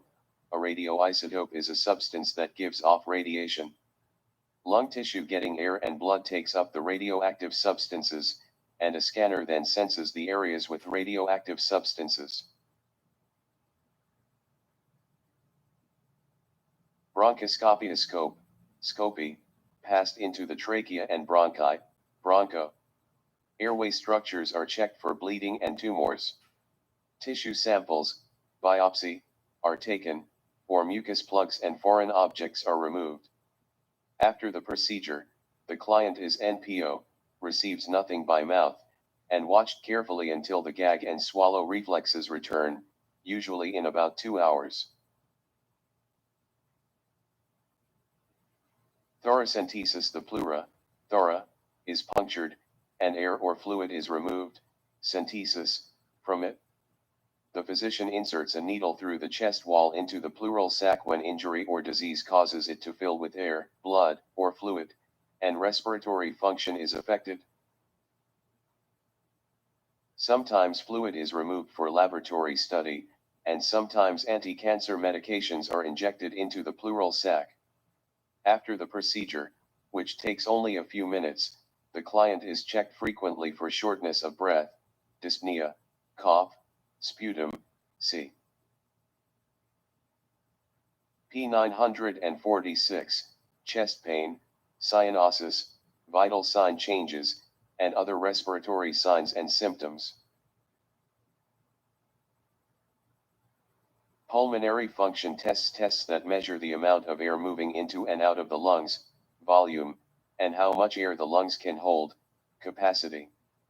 The client takes as deep a breath as possible and, using a mouthpiece, blows into a machine. The tests are used to evaluate clients at risk for lung diseases or postoperative lung complications and to measure the progress of lung disease and its treatment. Arterial blood gases, ABGs, the puncturing of a radial or femoral artery to obtain arterial blood and measure the amount of oxygen in it. Hemorrhage from the artery must be prevented, so pressure is applied to the artery for at least 5 minutes after the procedure and longer if the client has blood clotting problems. You are likely to assist with pulse oximetry and to collect sputum specimens, c. P948. Both procedures may provide the physician with information about the state of the client's respiratory system. Pulse oximetry. A pulse oximeter is a device used to measure, meter, oxygen, oxy, concentration in arterial blood as well as to measure pulse rate. Oxygen concentration is the amount, percent, of hemoglobin that contains oxygen. The normal range is 95% to 100%. For example, if 97% of all the hemoglobin carries O2, tissues get enough oxygen. If only 90% of the hemoglobin contains O2, tissues do not get enough oxygen to function. The pulse oximeter can detect low 945 oxygen levels before any signs or symptoms appear, and the measurements are used to prevent and treat hypoxia. A pulse oximeter, which consists of a computerized monitor and a sensor, probe, is a very delicate and expensive piece of equipment that should always be handled gently. Never drop or handle a pulse oximeter roughly, as doing so can affect the delicate sensors within it. Most employers now consider pulse oximetry a regular part of taking a client's vital signs, so the support worker should be aware of the correct method of attaching the pulse oximeter and reading it. See the procedure. Measuring the pulse and oxygen concentration using a pulse oximeter in Chapter 15. The sensor is attached to the client's finger, toe, nose, earlobe, or forehead. Figure 41 to 20. Two light beams on one side of the sensor pass through the tissues. A detector on the other side measures the amount of light passing through the tissues. Using this information, the oximeter measures O2 concentration, and the value and pulse rate are displayed on the monitor. Oximeters have alarms, which sound if O2 concentration is low, if the pulse is too fast or too slow, or if other measurable problems occur. Figure 41 to 20. A. The sensor tubing is supplied in individual packages. One end of the tubing is attached to the pulse oximeter, and the other end is then clipped over the client's nail bed. B. A pulse oximeter sensor attached to a finger. Small, handheld oximeter units are available for home use. Usually, the client's oxygen concentration and vital signs are measured simultaneously. Because the device is portable and used for many clients, you must test its accuracy. After applying the sensor, check the client's radial pulse and compare it with the displayed pulse. The pulse rates should be the same. Selecting the ideal sensor site on the client is important. Your supervisor or the care plan will tell you which site to use based on the client's condition. Swollen sites and sites with skin breaks should be 946 avoided.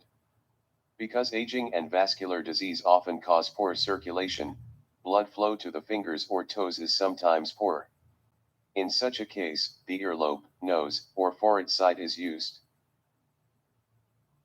Bright light, nail polish, artificial nails, and movements can affect measurement accuracy. To prevent inaccurate readings, place a towel over the sensor to block out bright light, remove the client's nail polish or use another site, and do not use a finger site if the client wears artificial nails. Movements from shivering, seizures, or tremors affect finger sensors. The earlobe is a better site if a client has these problems. Blood pressure cuffs affect blood flow, so if using a finger site, do not measure blood pressure on that side. Report and record measurements accurately. Use the abbreviation SpO2, S equals saturation, P equals pulse, O2 equals oxygen, when recording the oxygen saturation value. Also, report and record the following: the date and time, what the client was doing at the time of measurement, oxygen flow rate and the device used, reason for the measurement, routine or change in the client's condition. Other observations, such as the client's cooperation with wearing the pulse oximeter. Pulse oximetry does not replace good observations. The client's condition can change rapidly. Observe for signs and symptoms of hypoxia, such as a change in the client's behavior or ability to comprehend instructions, which can signal a drop in the client's SpO2 level. Collecting sputum specimens. Respiratory disorders cause the lungs, bronchi, and trachea to secrete mucus. Mucus from the respiratory system is called sputum when expectorated, expelled, through the mouth. Note that sputum is not saliva, spit, which is a thin, clear liquid produced by the salivary glands in the mouth. Sputum specimens can be collected from clients in the community, in continuing care facilities, and in the hospital. Sputum specimens are studied for blood, microbes, and abnormal cells. For this test, the client must cough up sputum from the bronchi and trachea, not saliva from the mouth. Doing so can often be painful and hard to do. Specimens should be collected in the morning because secretions are more easily coughed up upon awakening. The client should rinse the mouth only with water to decrease saliva and remove food particles. Instruct the client not to use mouthwash before the procedure because it can destroy some of the microbes in the mouth and give a false reading. Ensure that the client has privacy for this procedure. The procedure can be embarrassing for the client, 947, as the sputum is unpleasant to look at, and the coughing and expectorating sounds may disturb others nearby. If possible, collect the specimen when the roommate or family members are out of the room. Cover the specimen container, and place it in a bag in order to keep the contents out of sight. Always follow standard practices. See Chapter 23, when collecting a sputum specimen. Postural drainage. Some clients do not have the strength to cough up sputum, so the nurse or respiratory therapist places them in a certain position to allow secretions to drain by gravity. Gravity causes fluids to flow downward. Coughing is then made easier for them after postural drainage. The client is positioned in such a way that a lung part is at a higher level than the airway. Figure 41 to 21. Positioning depends on the lung part that needs draining. Figure 41 to 21. Some positions used for postural drainage. Note, a nurse or respiratory therapist is responsible for postural drainage. Do not place the client in these positions without supervision. A. Draining the right upper lobe. B. Draining the right middle lobe. C. Draining the right lower lobe.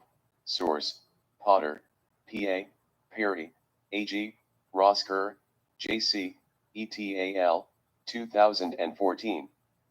Canadian Fundamentals of Nursing, Concepts, Process, and Practice, 5th ed.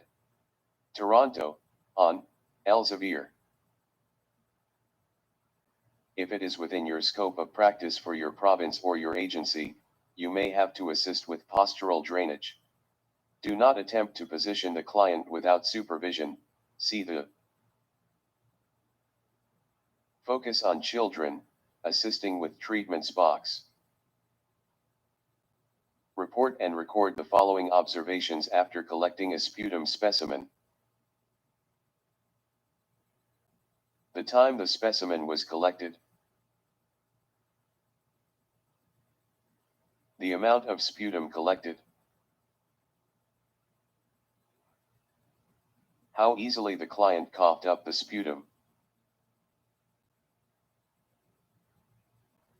The consistency of the sputum. Focus on children. Assisting with treatments. Breathing treatments and suctioning are often needed to obtain sputum specimens from infants and small children. The nurse or respiratory therapist gives the breathing treatment, and the nurse suctions the trachea for the sputum specimen. The infant or child is likely to be uncooperative during suctioning. You can assist by comforting the child. You might be asked to hold the child's head and arms still. Collecting a sputum specimen. Advocate on behalf of the client's quality of life by promoting dignity, independence, preferences, privacy, safety. See Box 1 to 4, on P17. Pre-procedure. 1. Identify the client, according to employer policy. This eliminates the possibility of mistaking one client for another. 2. Explain the procedure to the client. 3. Practice proper hand hygiene. 4. Collect the following supplies: sputum specimen container and label, laboratory requisition, disposable bag, gloves, Mask, if needed. Tissues. Cup of water. Kidney basin. By collecting all the necessary equipment beforehand, you will not have to leave your client's side and can eliminate wasting time and energy in obtaining the forgotten equipment. 5. Label the specimen container. It is easier and cleaner to do this before the container is used. 6. Provide for privacy. If able, the client can go into the bathroom for the procedure. Procedure. 7. Put on gloves. Put on a mask. This decreases the risk for pathogen spread. 8. Ask the client to rinse the mouth with clear water. If the client is in bed, offer a glass of water and allow the client to spit into the kidney basin. This removes food particles or medications that may be present in the client's mouth. 9. Have the client hold the container. Only the outside can be touched. The inside of the container is sterile. Touching it will contaminate it. 10. Ask the client to cover the mouth and nose with tissues when coughing. This decreases the risk for pathogen spread. 11. Ask the client to take 2 or 3 deep breaths and cough up the sputum. Taking 2 or 3 breaths first will fill the lungs with enough oxygen to initiate a deep cough. 12. Have the client expectorate directly into the specimen container, see Figure 41 to 22. Sputum should not touch the outside. This decreases the risk for pathogen spread. Figure 41 to 22. 13. Collect 15 to 30 milliliters, ml, 1 to 2 tablespoons, of sputum unless you have been told to collect more. This is the required amount for a sputum test. 14. Put the lid on the container. Do not touch the inside of the lid. This traps the contents and keeps them intact. 15. Place the container in the bag. Attach the requisition to the bag. This ensures the correct lab test will be applied to the sample. 16. Remove your gloves. Remove your mask. Dispose of them in the appropriate container. 17. Practice proper hand hygiene. Post-procedure. 18. Provide for safety and comfort. 19. Place the call bell within reach. Asterisk. This provides an easy, safe way for the client to contact the staff if necessary. 20. Remove privacy measures. 21. Practice proper hand hygiene. 22. Take the bag to the appropriate area.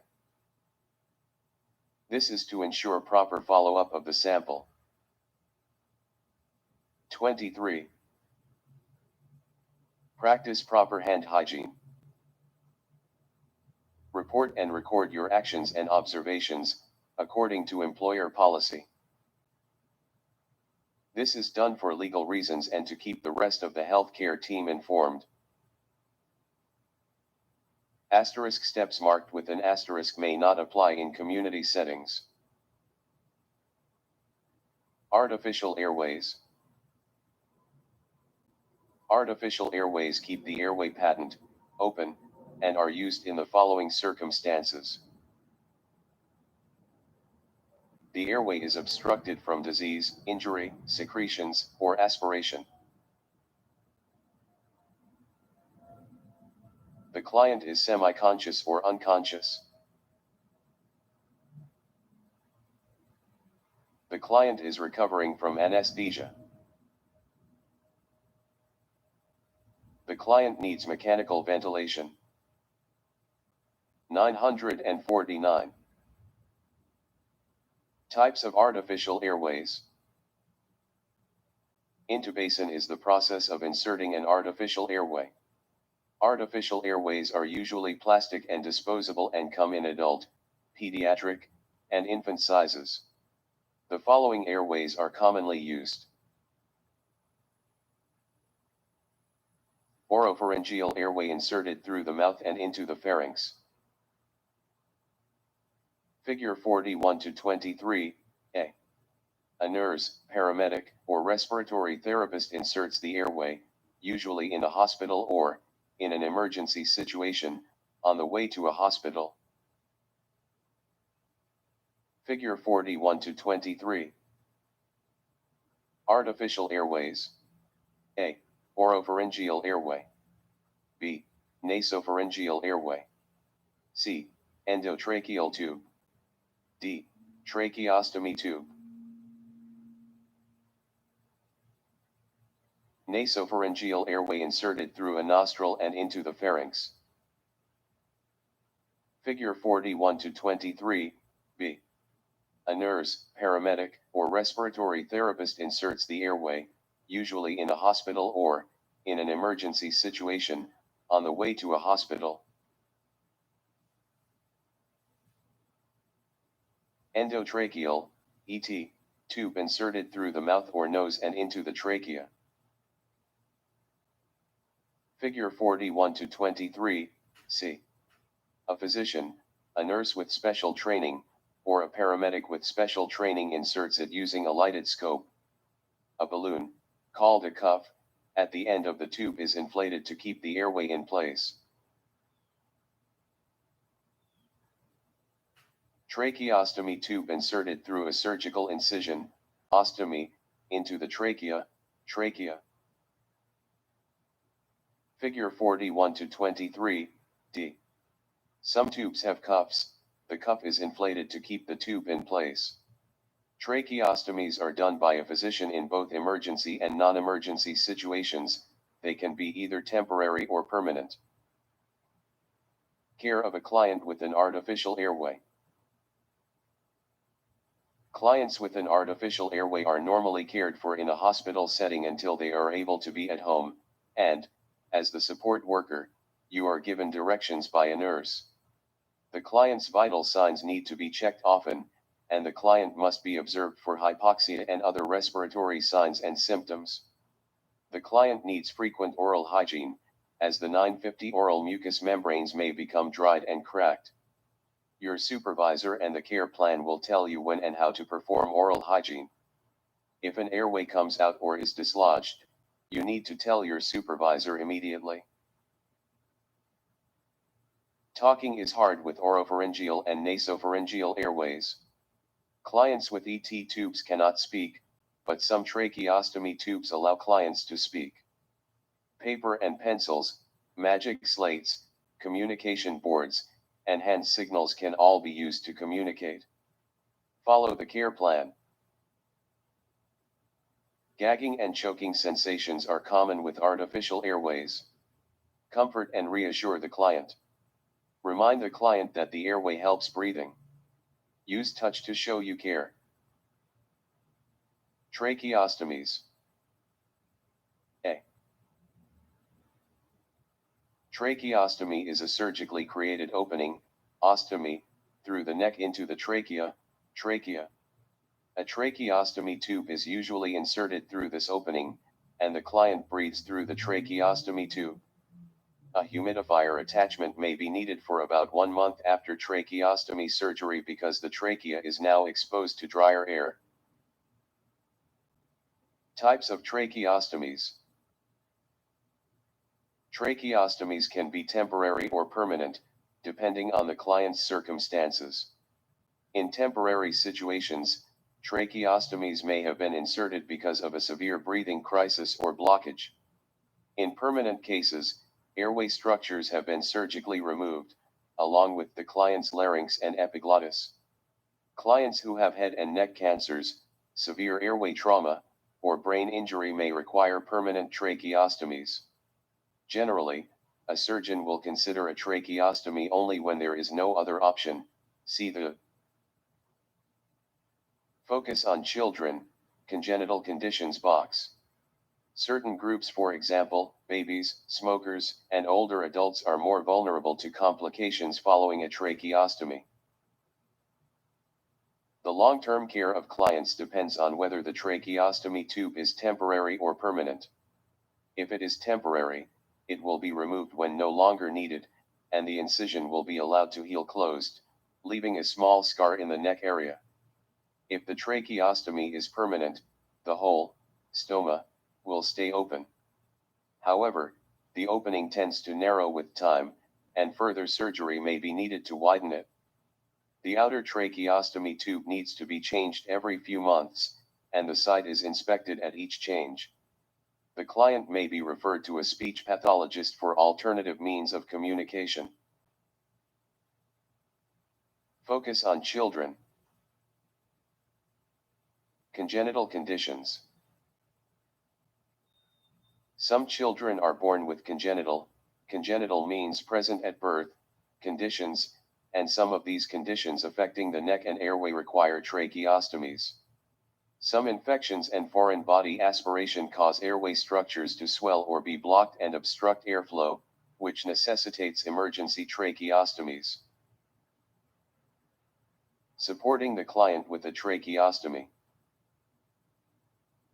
A tracheostomy tube is made of plastic or metal and has 3 parts. Figure 41-24. Obturator used to insert the outer cannula and then is removed. It has a round end.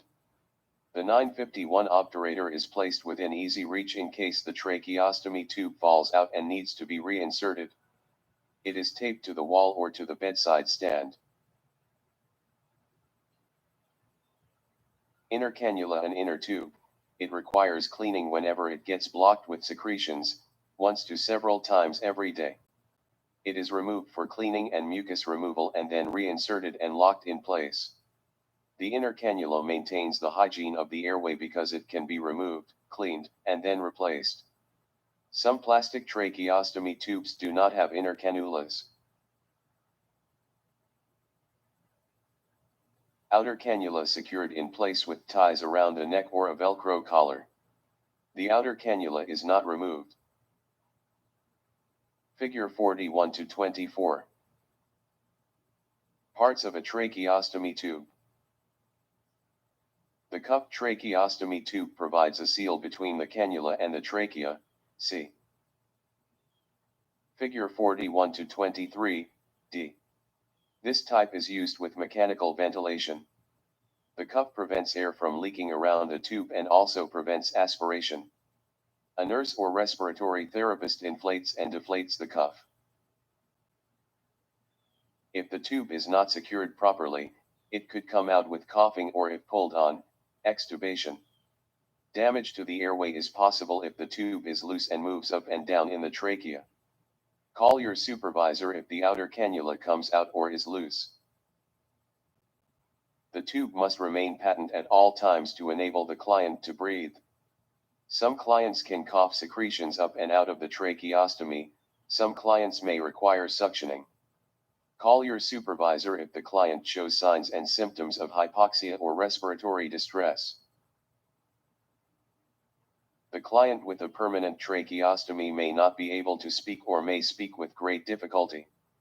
Assist the client to communicate with you by writing or using a communication board. See Figure 39 to 1 on page 905. When the client tries to speak, you must remember to be patient and supportive. See Chapter 39. Speaking might be very difficult and frustrating for the client, especially if you have difficulty understanding what he is trying to tell you. Safety measures. Nothing, such as dust, food, or water, should ever enter the stoma, as it can cause the client to asp irate. The following safety measures are important. Dressings should never have loose gauze or lint or anything that the client can inhale. The stoma or tube should always be covered when the client goes outside.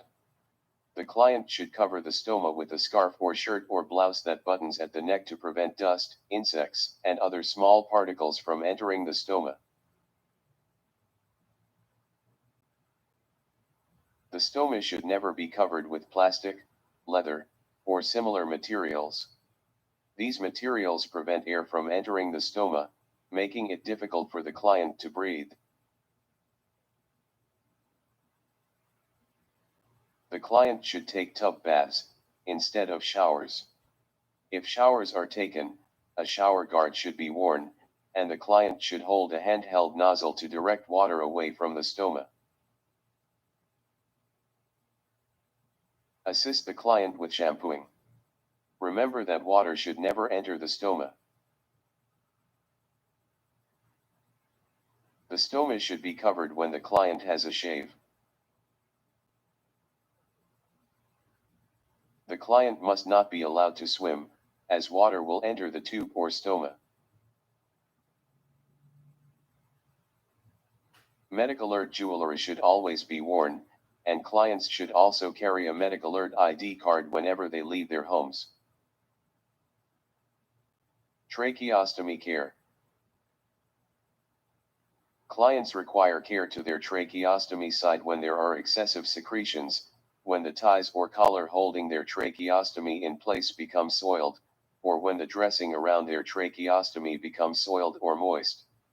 Such care is usually provided every 8 to 12 hours, or according to the client's care plan. Remember to follow standard practices 952, see Chapter 23, when assisting with tracheostomy care. Tracheostomy care involves the following. Cleaning the inner cannula removes mucus and keeps the airway patent. Cleaning is not necessary with inner cannulas that are disposable. Cleaning the stoma prevents infection and skin breakdown. Applying clean ties or a Velcro collar prevents infection. Remember, when the ties are removed, you need to hold the outer cannula in place. The ties or collar must be secure but not tight, and you should be able to slide a finger under the ties or collar. Figure 41 to 25, A. See the Focus on Children, Tracheostomy Care box. Figure 41 to 25. A. A finger is inserted under the ties. B. For children, only a fingertip is inserted under the ties. Source, for B. Hockenberry, M.J., and Wilson, D. 2007. Wong's Nursing Care of Infants and Children, 8th ed. St. Louis, Missouri, Mosby. Focus on Children. Tracheostomy care. As with adults, in children the ties must be secure but not tight. You should be able to slide only a fingertip under the ties. Figure 41 to 25, B. Ties are too loose if you can slide your whole finger under them. When assisting with tracheostomy care, you must hold the child still. Position the child's head so that the neck is slightly extended. Suctioning and airway. Injury and illness often cause secretions to collect in the upper airway, resulting in the following problems. They obstruct airflow in and out of the airway. They provide an environment for microbes.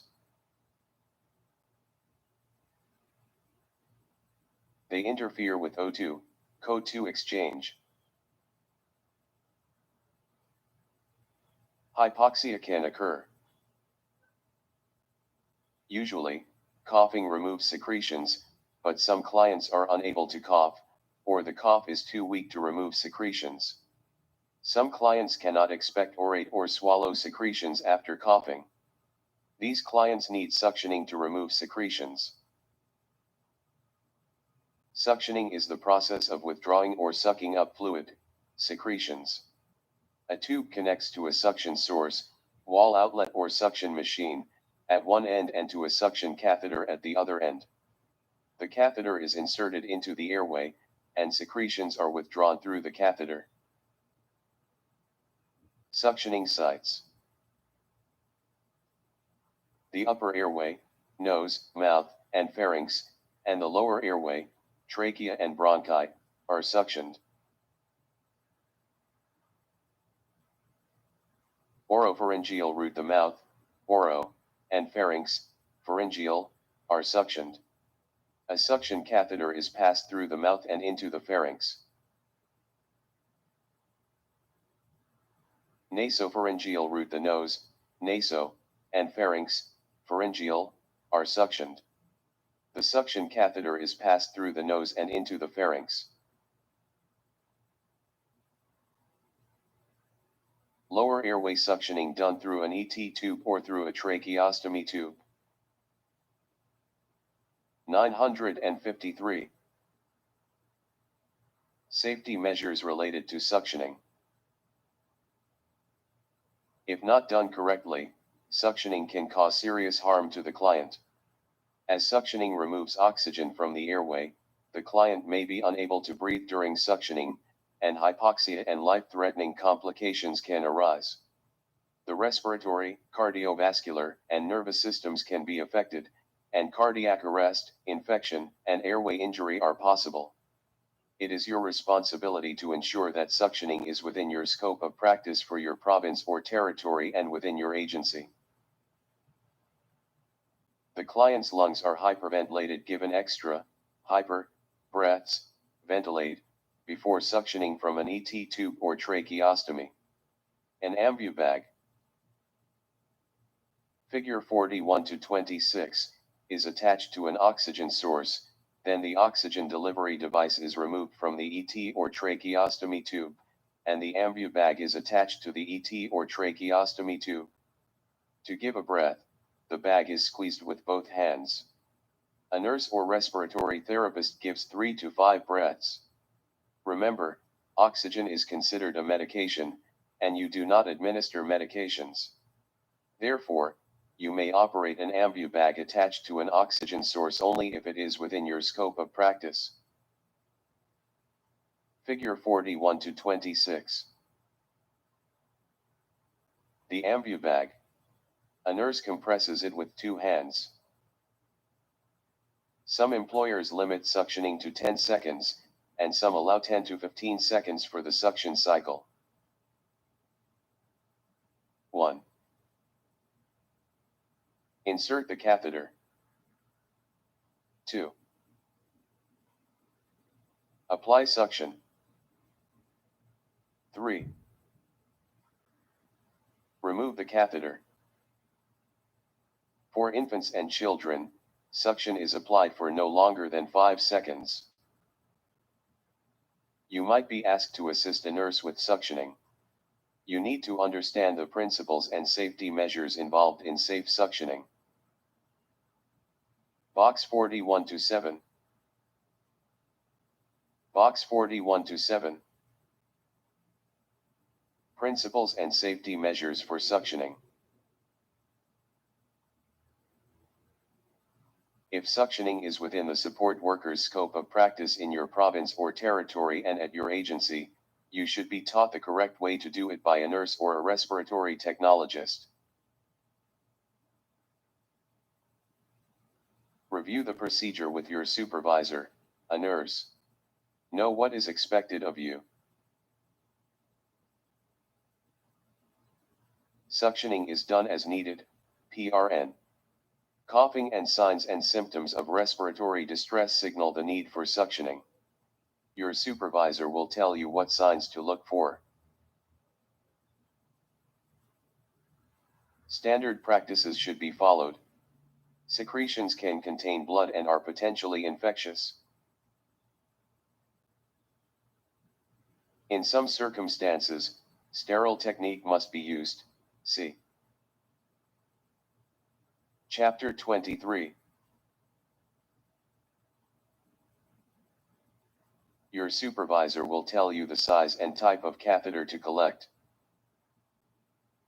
Figure 41 to 27. Airway injury can occur if the catheter is too large. Figure 41 to 27. The Yank-Hour suction catheter, also called a tonsil suction, is often used when there are large amounts of thick secretions. Needed suction equipment and supplies should be kept at the bedside so that they are readily available when the client needs suctioning. When suction is applied, air is sucked out of the airway, so suction should not be applied while inserting the catheter. The catheter is cleaned with water or saline after removal. The catheter should be inserted smoothly to prevent injury to the mucous membranes. The suction catheter should be passed, inserted, no more than 3 times. The risk for injury increases each time the catheter is passed. When suctioning, you should not suction any deeper than the client's oral cavity. This means that the catheter should not go past the back of the client's teeth, or the gum area. Suctioning near the client's epiglottis can trigger a strong gag reaction. Suctioning that far back is allowed in deep suctioning, which usually falls within the scope of practice only of nurses or respiratory technicians. Check the client's pulse, respirations, and pulse oximeter readings before, during, and after the procedure. Also observe the level of consciousness. Tell your supervisor immediately if any of the following occur. A drop in pulse rate, or a pulse rate less than 60 beats per minute. Irregular cardiac rhythms. A drop or rise in blood pressure. Respiratory distress. A drop in the SpO2, C. P946. 954. Mechanical ventilation. In the case of some severe problems, a client may not be able to breathe, or normal blood oxygen levels are not maintained. These problems include 1. Hypoxia caused by weak muscle effort, airway obstruction, and damaged lung tissue. 2. Nervous system diseases and injuries that can affect the respiratory center, interfering with messages between the lungs and the brain. And 3. Drug overdoses that can depress the brain's hypothalamus or the breathing control center. In these situations, mechanical ventilation may be needed to save the client's life. Mechanical ventilation is the use of a machine to move air into and out of the lungs. Figure 41 to 28, allowing O2 to enter the lungs and CO2 to leave them. It is your responsibility to ensure that assisting with mechanical ventilation is within your scope of practice for your province or territory and your agency. Figure 41 to 28. A mechanical ventilator. Source, happytogether / shutterstalk.com. Mechanical ventilation is always initiated in a hospital. Some people need it for a few hours or days, while others need it for longer. Clients requiring mechanical ventilation will have a ventilator attached to some form of artificial airway, such as an ET tube or a tracheostomy tube. 955. Clients needing mechanical ventilation are very ill or have other problems and injuries. Some are confused or disoriented or cannot think clearly. Many are frightened by the machine and by thoughts of dying.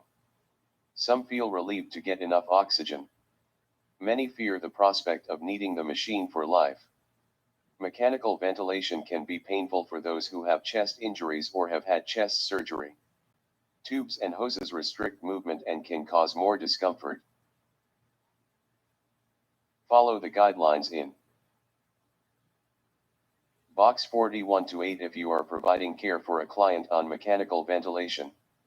In such a situation, your supervisor, usually a nurse, would have to show you how to connect the ET or tracheostomy tube to the ventilator in case of an emergency. Ventilators have alarms that sound when something is wrong. For example, the client gets disconnected from the ventilator. When any alarm sounds, first check to see if the client's tube is attached to the ventilator. If it is not, attach it to the ventilator. The client can die if not connected to the ventilator. Then tell your supervisor at once about the alarm. You should never reset alarms. Box 41-8. Guidelines for caring for clients receiving mechanical ventilation. Keep the call bell within reach, in facilities. Make sure hoses and connecting tubing have slack. They must not pull on the artificial airway. Answer call bells promptly. The client is in a situation in which she must depend on others for basic needs. Explain who you are and what you are going to do whenever you enter the room. Give the day, date, and time every time you give care. Report signs of respiratory distress or discomfort at once. Do not change settings on the machine or reset alarms. Follow the care plan for communication.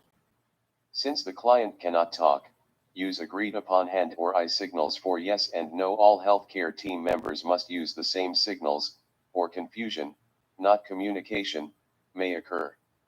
Some clients may be able to use paper and pencil, magic slates, communication boards, or hand signals to communicate. Follow the care plan. Ask questions that have simple answers. It may be hard for the client to write long responses. Watch what you say and do, whether you are near or away from the client and family. They pay close attention to your verbal and nonverbal communication. Do not say anything that could upset them. Provide comfort and reassurance by talking to the client. It is also comforting when you talk about seemingly light topics such as the weather, pleasant news events, gifts, and cards. Meet the client's basic needs.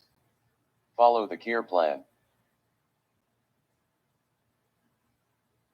Use touch to reassure and comfort the client. Tell the client when you are leaving the room and when you will return. Often, clients need to be weaned from the ventilator.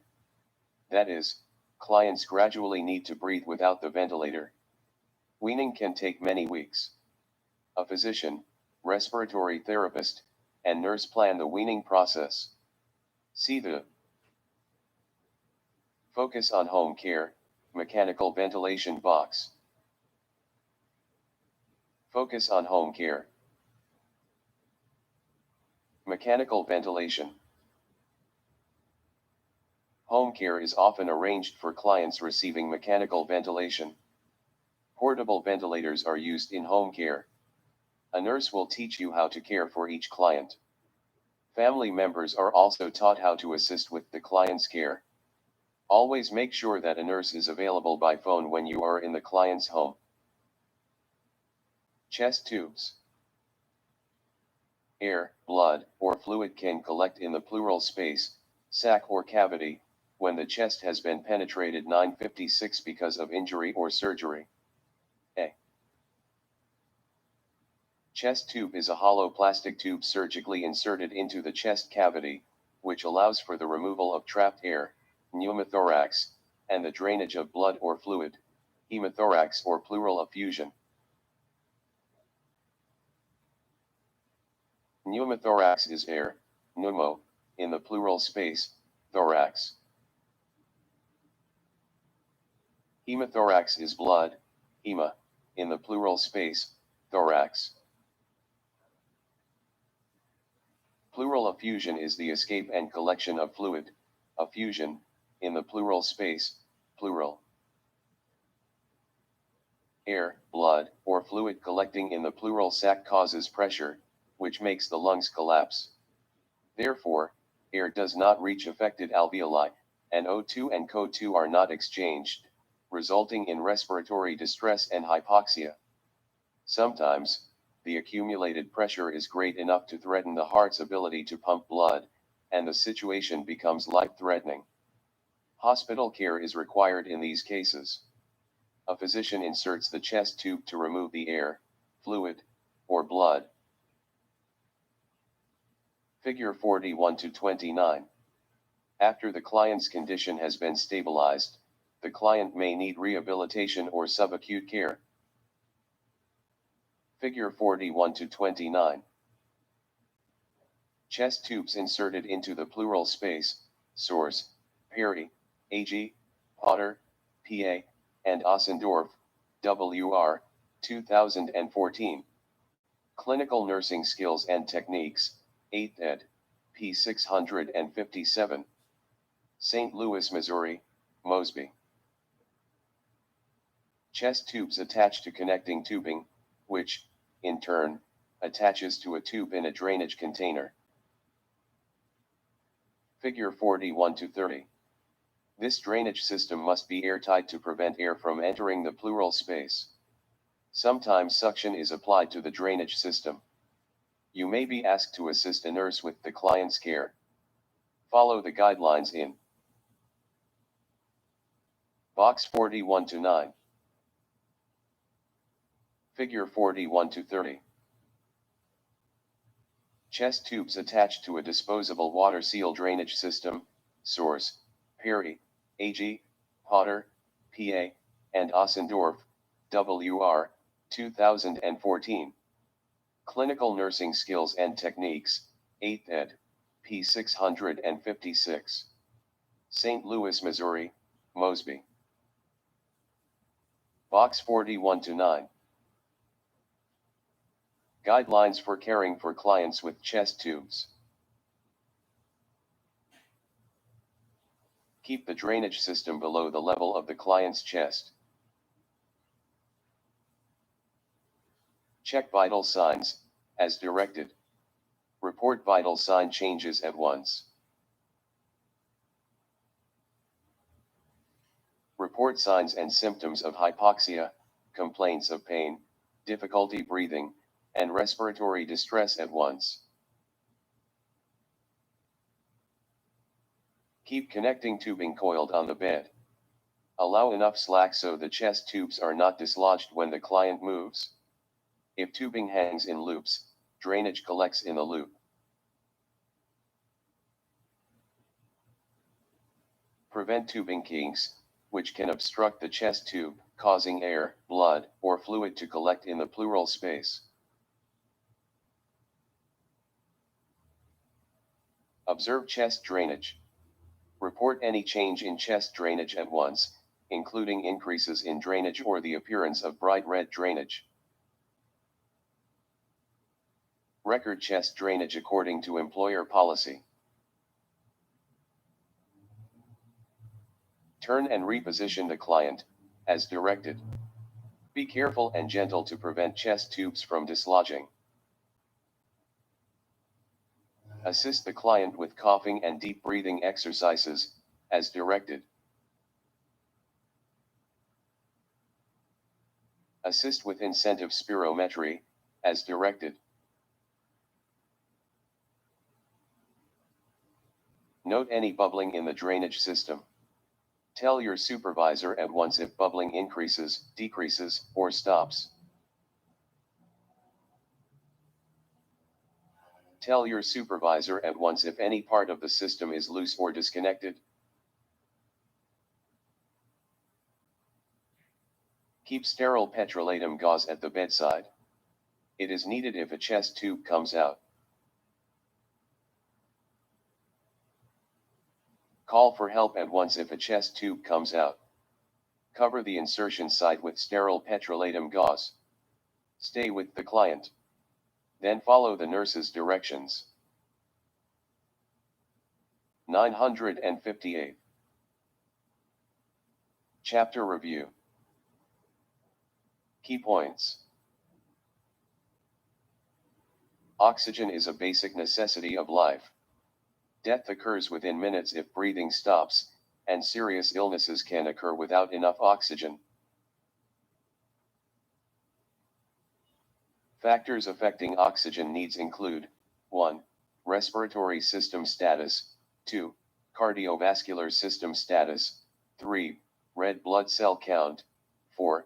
Nervous system function, 5. Aging, 6. Exercise, 7. Fever, 8. Pain, 9. Drug, narcotic or barbiturate, overdose, 10. Smoking, 11. Allergies, 12. Pollutant exposure, 13. Nutrition, and 14. Alcohol. Normal adults take 12 to 20 breaths per minute on average. Tachypnea is rapid breathing, 24 breaths or more per minute, and bradypnea is slow breathing, 12 or fewer breaths per minute. All healthcare workers should be familiar with the signs and symptoms of hypoxia and must know to report them to the supervisor.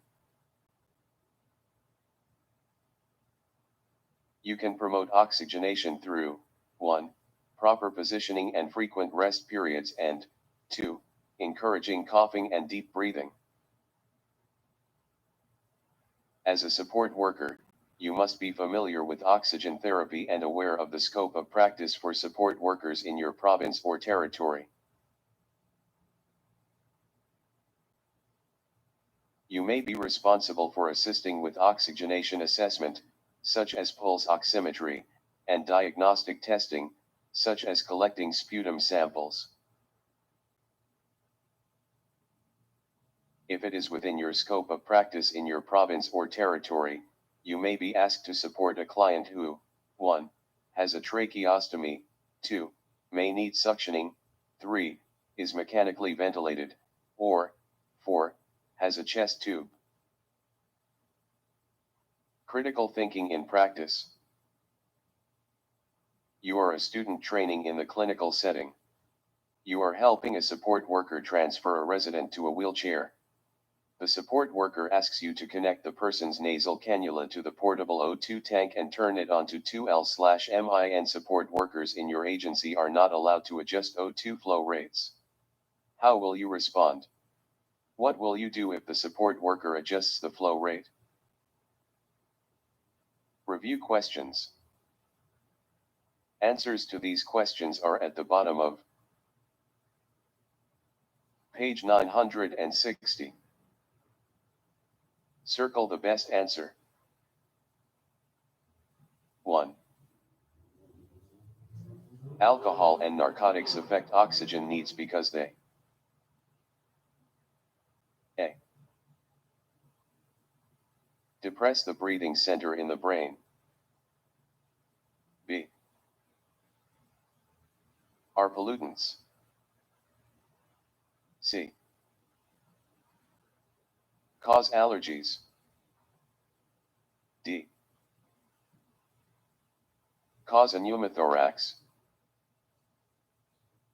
2. Hypoxia is A.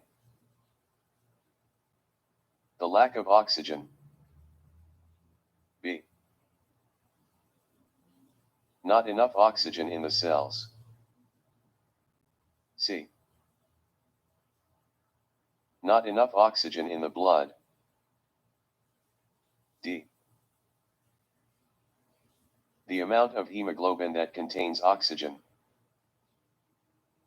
3. An early sign of hypoxia is A. Dysphagia. B. Cyanosis. C. Restlessness. D. Decreased pulse and respiratory rates. 4. A client can breathe deeply and comfortably only while sitting. This state is called A. Bradypnea. B. Orthopnea. C. Biot's respirations. D.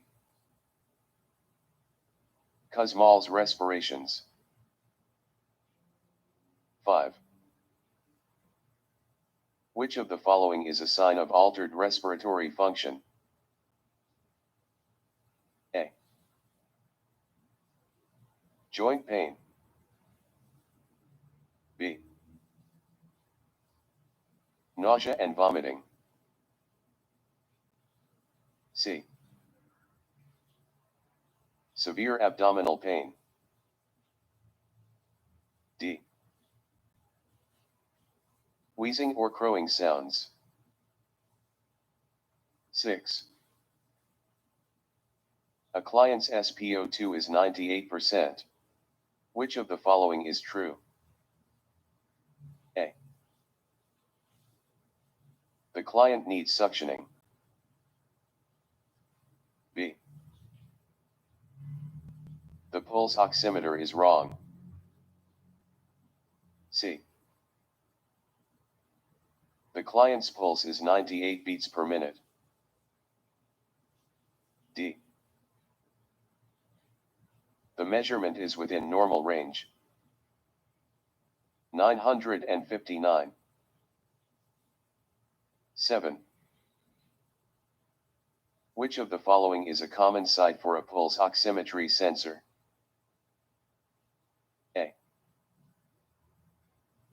Wrist. B. Index finger. C. Upper arm. D. Second toe. 8. The best time to collect sputum is A. On awakening. B. After meals. C. At bedtime. D. After suctioning. 9. A sputum specimen is needed. You should ask the client to A. Use mouthwash. B. Brush the teeth. C. Apply lubricant to the lips. D. Rinse the mouth with clear water. 10. You are assisting a client with coughing and deep breathing. Which of the following is true? A. The client exhales through pursed lips. B. The client should do this just after eating. C. The client exhales deeply through the nose. D. The client needs to be in a comfortable lying position. 11. Which of the following is useful for deep breathing? A. Chest tubes. B. Pulse oximeter. C. Incentive spirometer. D. Partial rebreather mask. 12. You are assisting with oxygen therapy. You can A. Start the oxygen. B. Decide what device to use. C. Turn the oxygen on and off. D. Keep the connecting tubing secure and free of kinks. 13. A client has a tracheostomy. Which of the following is true? A. The outer cannula is removed for cleaning. B. The obturator is inserted after the outer cannula. C. The outer cannula must be secured in place. D. The client is rarely at risk for aspiration. 14. A client who has a tracheostomy can do the following. A. Sing. B. Shave. C. Shower. D. Swim. 15. A client has a tracheostomy. For the client's safety, the old ties are removed after. A. The stoma is cleaned. B. The dressing is removed. C. The inner cannula is removed. D. The outer cannula is held in place. 16. These statements are about suctioning. Which one is true? A. You can perform the procedure without wearing gloves. B. Suctioning is done every 2 hours. C. Suction is applied while inserting the catheter. D. A suction cycle is no more than 10 to 15 seconds. 17. Chest tubes. A. Insert air into the lungs. B. Remove trapped air from the chest cavity. C. Are artificial airways. D. Provide mechanical ventilation for the client. 18. Which of the following is used to hyperventilate the lungs? A. Ambubag. B. Pulse oximeter. C. Incentive spirometer. D. Partial rebreather mask. 19. Mr. Long requires mechanical ventilation. Which of the following is true? A. He cannot move. B. His call bell is useless right now. C. You can reset alarms on the ventilator. D. He has an endotracheal, ET, tube or a tracheostomy tube. 960. 20. An alarm sounds on Mr. Long's ventilator. What should you do first? A. Reset the alarm. B. Ask him what is wrong. C. Call your supervisor immediately. D.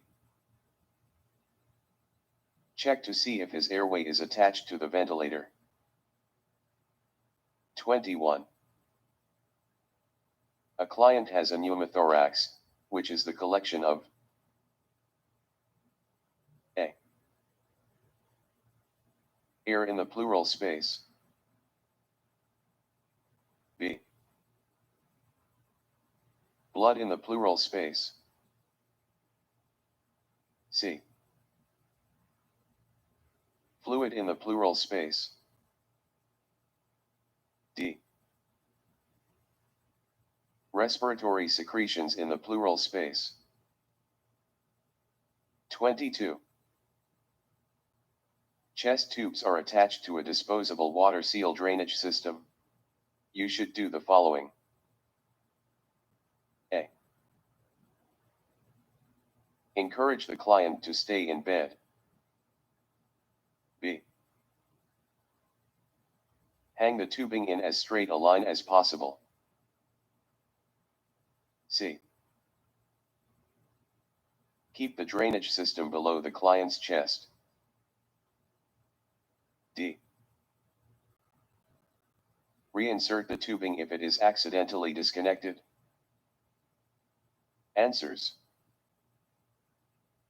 1.A, 2.B, 3.C, 4.B, 5.D, 6.D, 7.B, 8.A, 9.D, 10.A, 11.C, 12.D, 13.C, 14.B, 15.D, 16.D, 17.B, 18.A, 19.D, 20.D, 21.A, 22.C.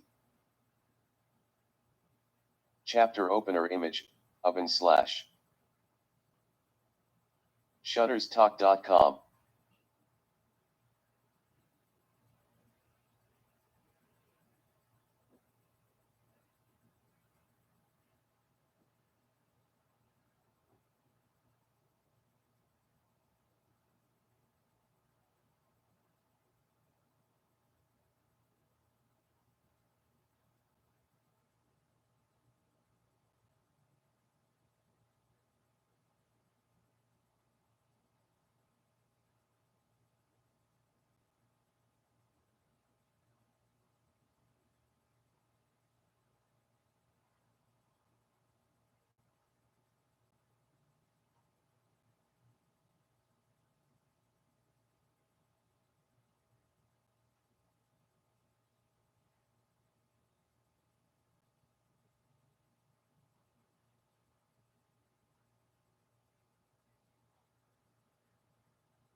My computer is not singing anymore, Robin.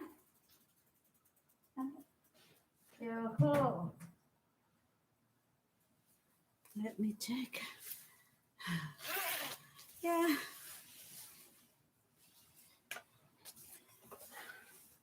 Good afternoon, everyone. Nathan Mix Vlog. Thumbs up. Walk with me, Roro. Shout out host. Thank you so much. Okay. Good. So, I want you to look at my new hair. New hair ako. Bye po. Out na po muna ako. And also sa lahat. Pamiray Channel. Thank you for coming. Thumbs up. Thank you, thank you. Wala ang host. Naglaag ang host. Dami pinuntahan. Ay, naku. Dami pala sila kanina. Nathan, thumbs up po, Mamilan. Good morning. Itambay ko lang ito. Tulog na ulit ako. Shout out, Kaganda 21. I have seen Kaganda 21 community reduction. Thank you because it's a translator. I don't understand English at all. Okay. Good morning, Kaganda 21. I have a friend from Japan. Dream Diary. Hi, Dream Diary. And Nathan, Dream Diary, good morning, my dear friend. Thank you thank you and welcome here. Yeah, we will connect to Dream Diary. Before that, I have to.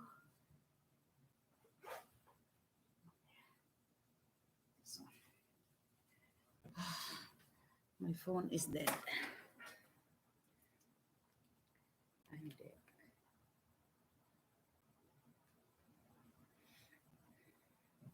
Okay. All right. Let's.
Kain tayo. Good night.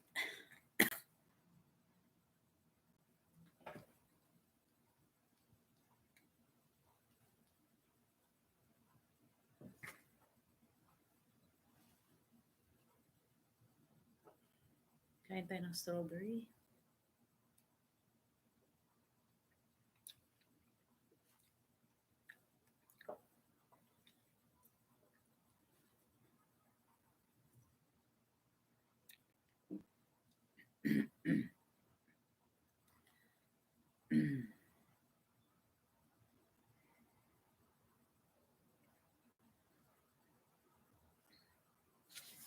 Huwag muna tayo ng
Kaganda 21, thank you for staying. Salamat sis. Lumabas ako, marami akong ginawang ano. May mga inasikaso. Salamat sa pagstay.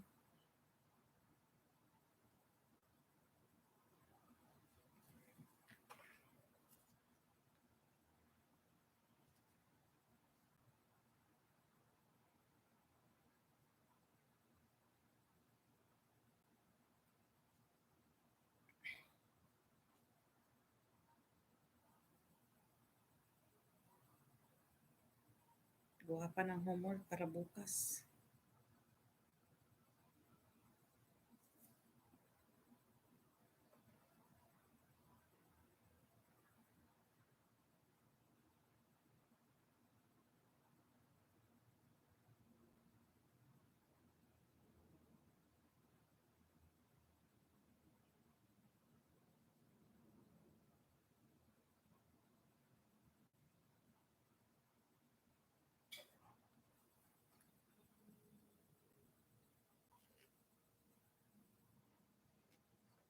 Nagpaputol ng hair.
We're going to review some of the principles, methods, equipment, and procedures for using humidity and bland aerosol therapy appropriately. Are you ready? Let's go.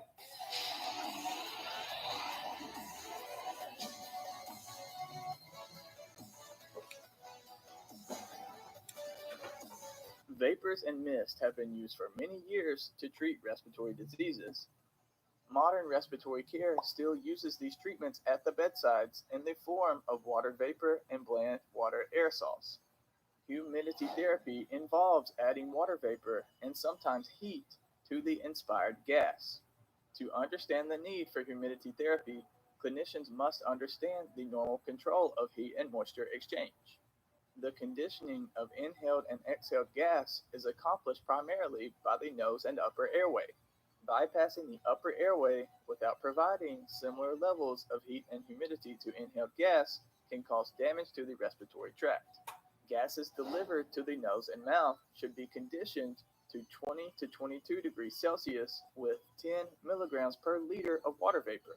When being delivered to the trachea, gases should be warmed and humidified to 32 to 40 degrees Celsius with 36 to 40 milligrams per liter of water vapor.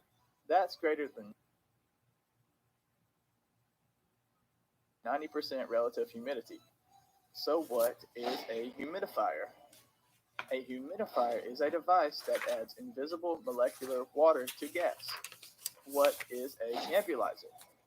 A nebulizer generates and disperses liquid particles in a gas stream. It is a drug delivery device used to administer medication, or in this case, bland aerosols, in the form of a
Oh.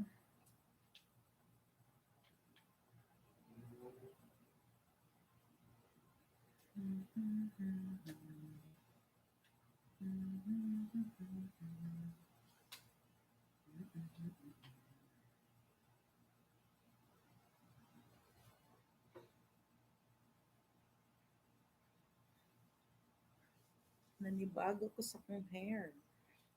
Oh. For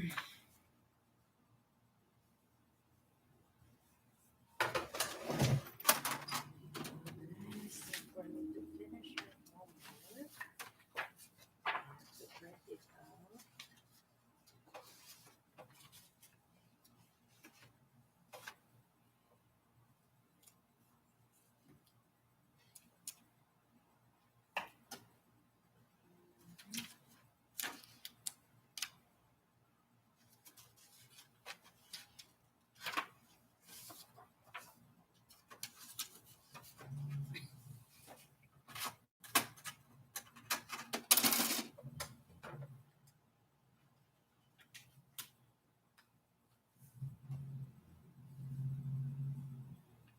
Kaganda 21, thank you.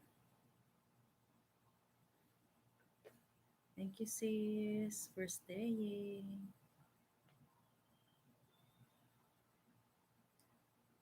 Kailangan ko lang kailangan ko lang mag-live para meron akong activity.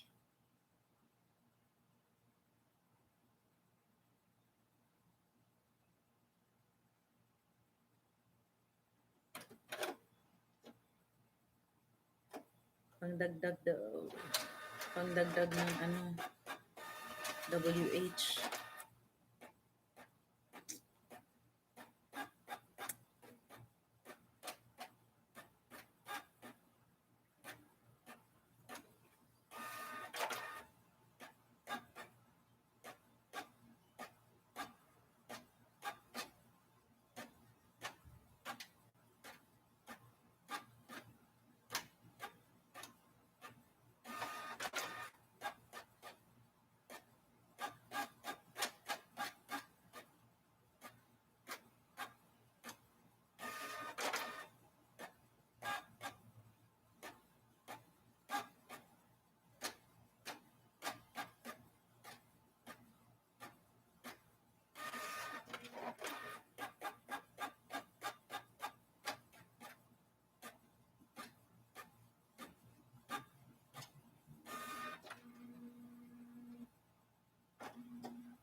Okay, so all we have to do is to answer these questions.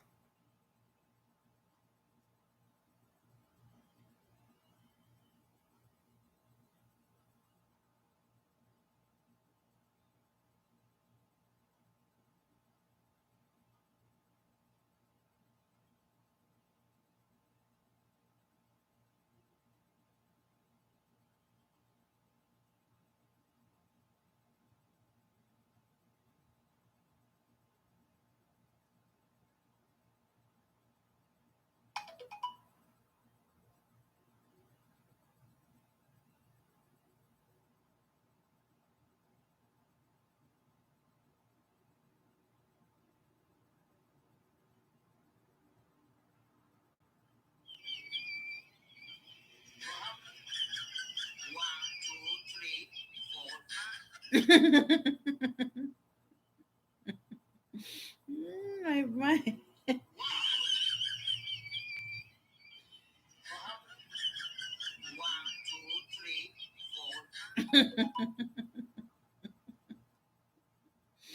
Ay, mabuang ko.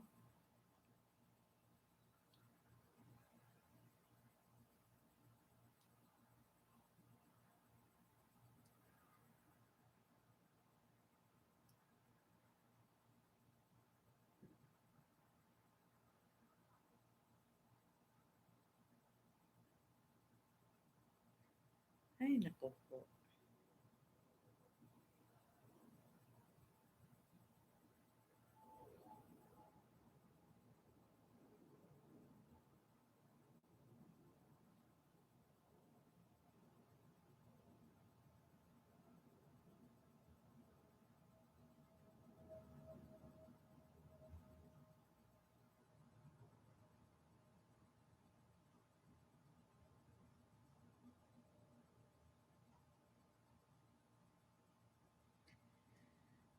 Okay, I have to get ready so I can go to work.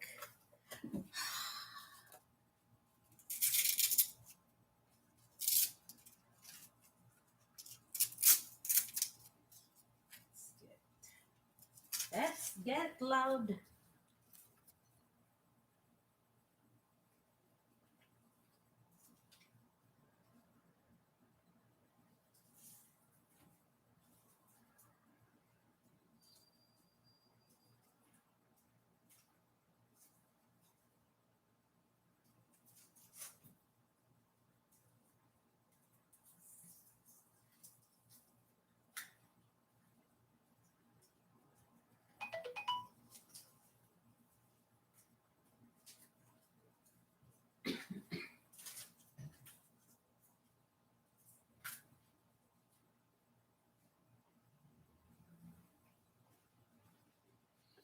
Let's get loud.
Eh, doki-doki.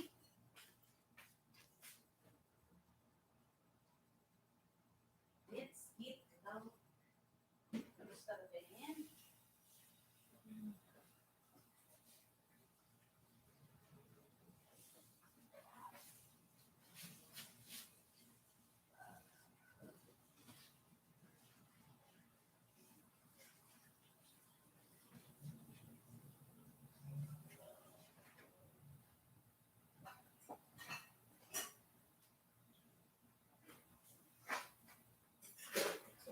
Uy, pansinin mo naman ang buhok ko. Ba yan? Di man lang napansin ang hair ko. Ha? Pansinin mo naman. Tingnan mo. Tingnan mo kasi, oh. Look. Look at my hair. Oh. Doon, pumunta ako sa Tagagupit. Paayos ako ng bike ko. Tapos, naayos. Pumutok lang yung interior niya. 25 ang bayad. Tawag nito. Dala na yan sa kanyang labor at saka sa dito sa car. Mura, no? Sabi ko nga, papalitan ko ng ano to eh. Itong Emily na bike. Papalitan ko ng wheels. Ay, wheels, sorry. Yung tawag niyan, kadena. Kasi, sorry. Sira ang kadena eh. Kagabi, grabe, nag-struggle ako papunta at pabalik sa trabaho. Yung bike ni Meli ang ginamit ko.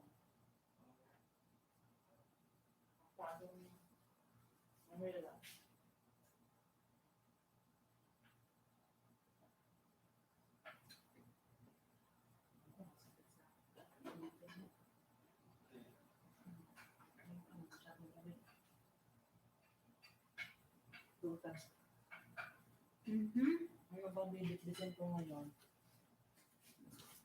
Mas-schedule na ako sa vaccination ko.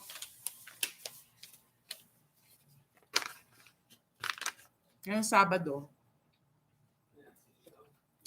Ha?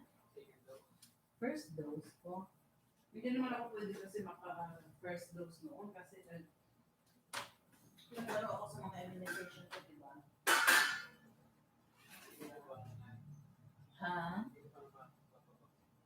Ano yung Sabado? Kasi inano ako eh.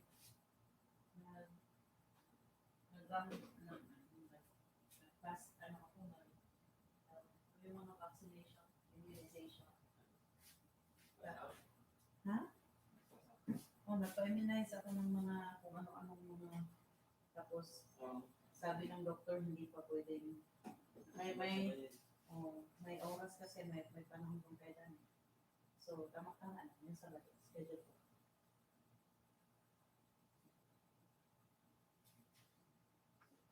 Pfizer ako. Schedule ko ng Pfizer.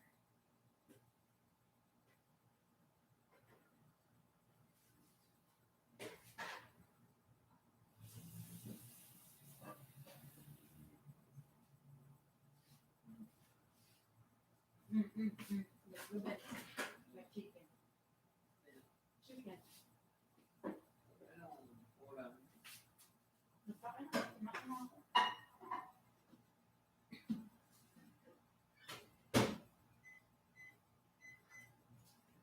Saan mo kami pagawaan?